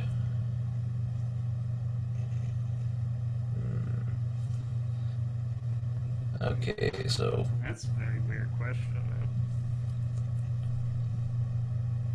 man. Whose question is this? I think it's yours. Oh, emails typed entirely in capital letters. I want to say searches scans are run discreetly in the background because, yeah. I'm gonna say commands are given in common English. I think they still seem to type gobbledygook in movies. You know. Searches scans I are love run it, discreetly you. in the background. Yeah, because every time you see a movie where they're searching and scanning, it takes up the full screen and they're pulling up reference Searching? photos of the guy, you know. I love how they're Yeah. like magnify, and it's always like a fucking Zoom and enhance. yeah. And you Zoom can- and enhance. I'm like, really? Meanwhile, in real life, zoom and enhance. Hey, look, Ian, it's what I want my desktop to look like. Which of these were not used to input data into computers? Telegraph keys, paper tapes with holes punched in them, telephones, reel-to-reel tapes. Guess Ian?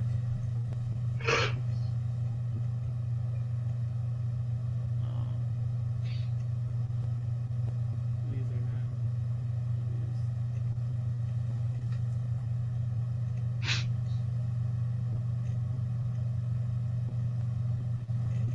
I'm gonna say.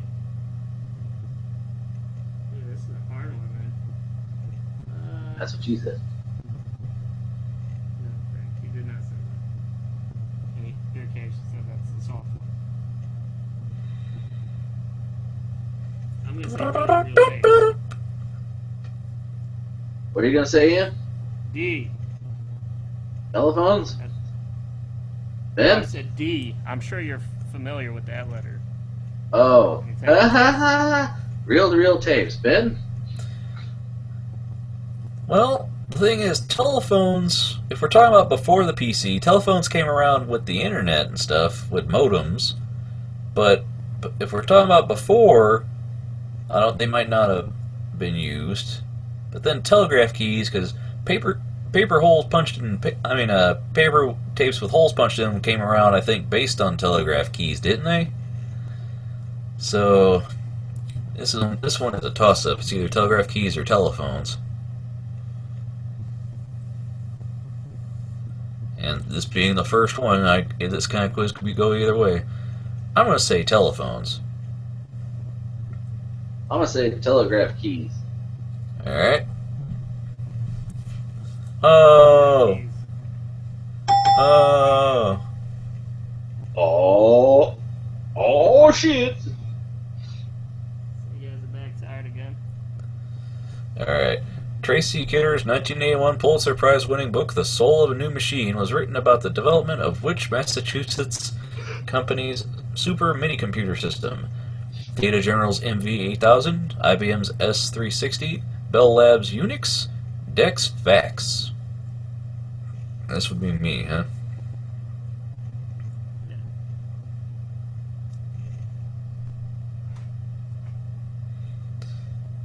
Super mini computer. Massachusetts.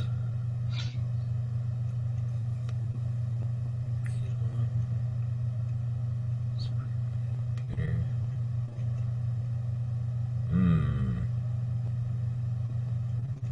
Now I'll just say Bell Labs Unix. I don't know. I'll say the MV8000. What did you say, Ben?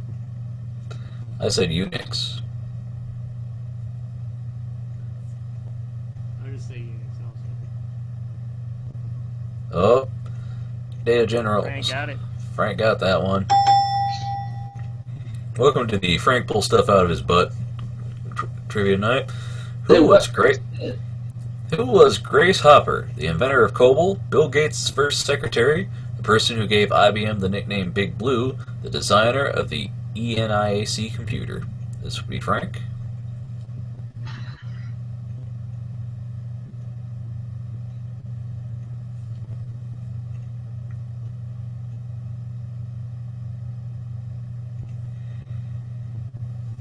Franklin?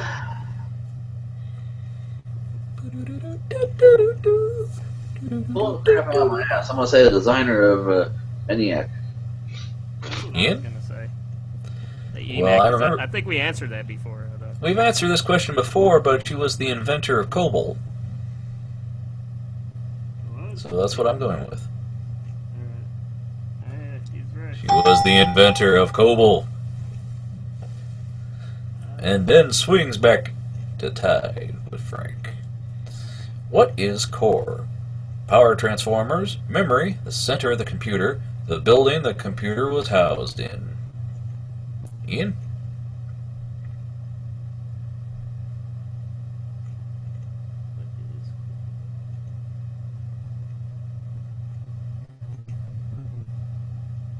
That's like a very obtuse question, man.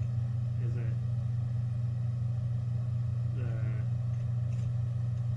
it doesn't sound like any of them, man. I mean, there's processor cores, but that's obviously not the center of the computer, I guess. I'm gonna say that the building the computer was housed in. I think we might have done this one on another trivia before, so I'm going to say power transformers. The center of the computer? See if that was right. Memory. I was this close to saying I was this close, but I thought this sounds familiar, and I think it was something we thought was weird, but oh well. Which of these programming languages was invented at Bell Labs? C, COBOL, Fortran, Basic. Let's see. This would be mine. Bell Labs.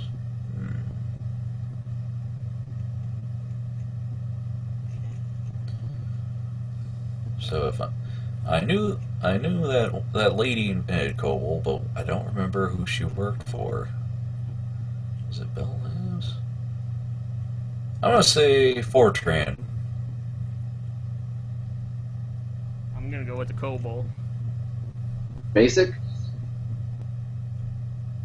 Aw. C. The answer's usually C.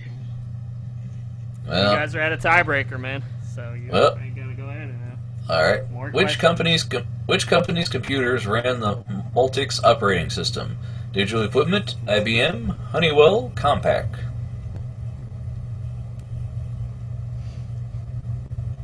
man. I think it's Frank's turn now. Franklin.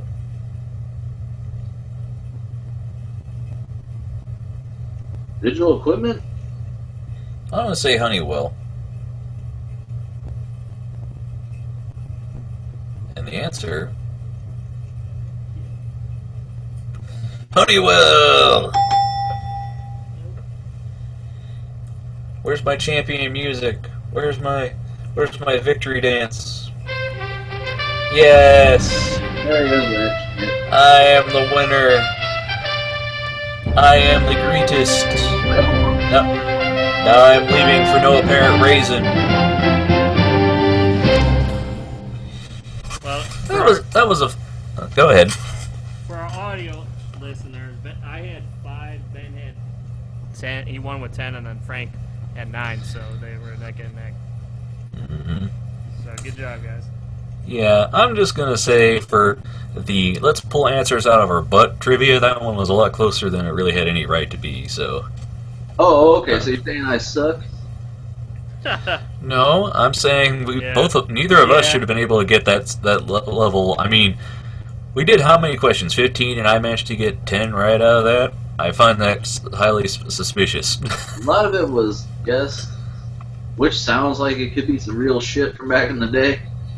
Yeah. Well, a lot of it was movie based, and you guys seem like you know your movies, so. Well, We're nerds. fucking nerds. I mean, when they're computer-based movies, they basically were asking all the same 3 movies over and over. Johnny Mnemonic, War Games, Tron, Hackers. And that one for damn Star Trek was like, they don't say computer this time. What's that shit? And I'm like, I don't know, man. So, but anyway, now that we've been on the air for a good long time, I'd like to thank everybody for being on the show, and I'd like to thank my co-host Ian for bringing his news to the show, handling the trivia, being a delightful co-host as always. I'd like to thank my brother, who just wants to get back to see his family. We'll finally let him do that once we sign off. And Isn't everybody asleep? Alright. dogs in my family too. Shut up. Alright. yeah, he's got a furry family waiting for him. And I'd like to thank everybody who's tuned in and enjoyed the show, watch the video later. All you folks out there, everybody have a good weekend. I'd like to thank you for tuning in. We're going to be off for Thanksgiving, right? That's what we were talking about, because it's going to be pretty. I said we definitely won't do it on Friday, but I mean it's up to you guys if you still want to do it on Saturday or Sunday. I mean, you can be off if you want. What do you want to do, Frank? Frank doesn't have to come. I mean that's. Well, I don't know. It depends on what I'm doing, because everything's all in a state of flux. Oh, So, okay. What about you, Ben? You think you're gonna want off? Well, it is vacation time. I could stand to eat. Hungry man. But, well, I mean, to be fair, I mean, Frank and all that, we kind of all planned to not actually, like, eat, have Thanksgiving on Thanksgiving proper, because we all kind of wanted to go out to eat, and it's like, you go to a restaurant on Thanksgiving? No. They're crowded as hell, so, yeah. Well, I guess it's, we'll see. I guess we'll just play it by ear. See what Yeah. Well, I think you'll be the one that'll be like, oh, hey, my family decided we're going somewhere, so never mind. I can't do something. we're gonna date based. I mean, I don't know, man. I wouldn't mind a day off. I don't get too many of those. I just have days where I'm too burned out to work. So, anyway. Definitely not Saturday or Friday, probably. All right. Black Friday. Yeah. So, I'd like to thank everybody. Some cheap gear. I'd like to thank everybody for tuning in, and we'll see you on the other side. Peace.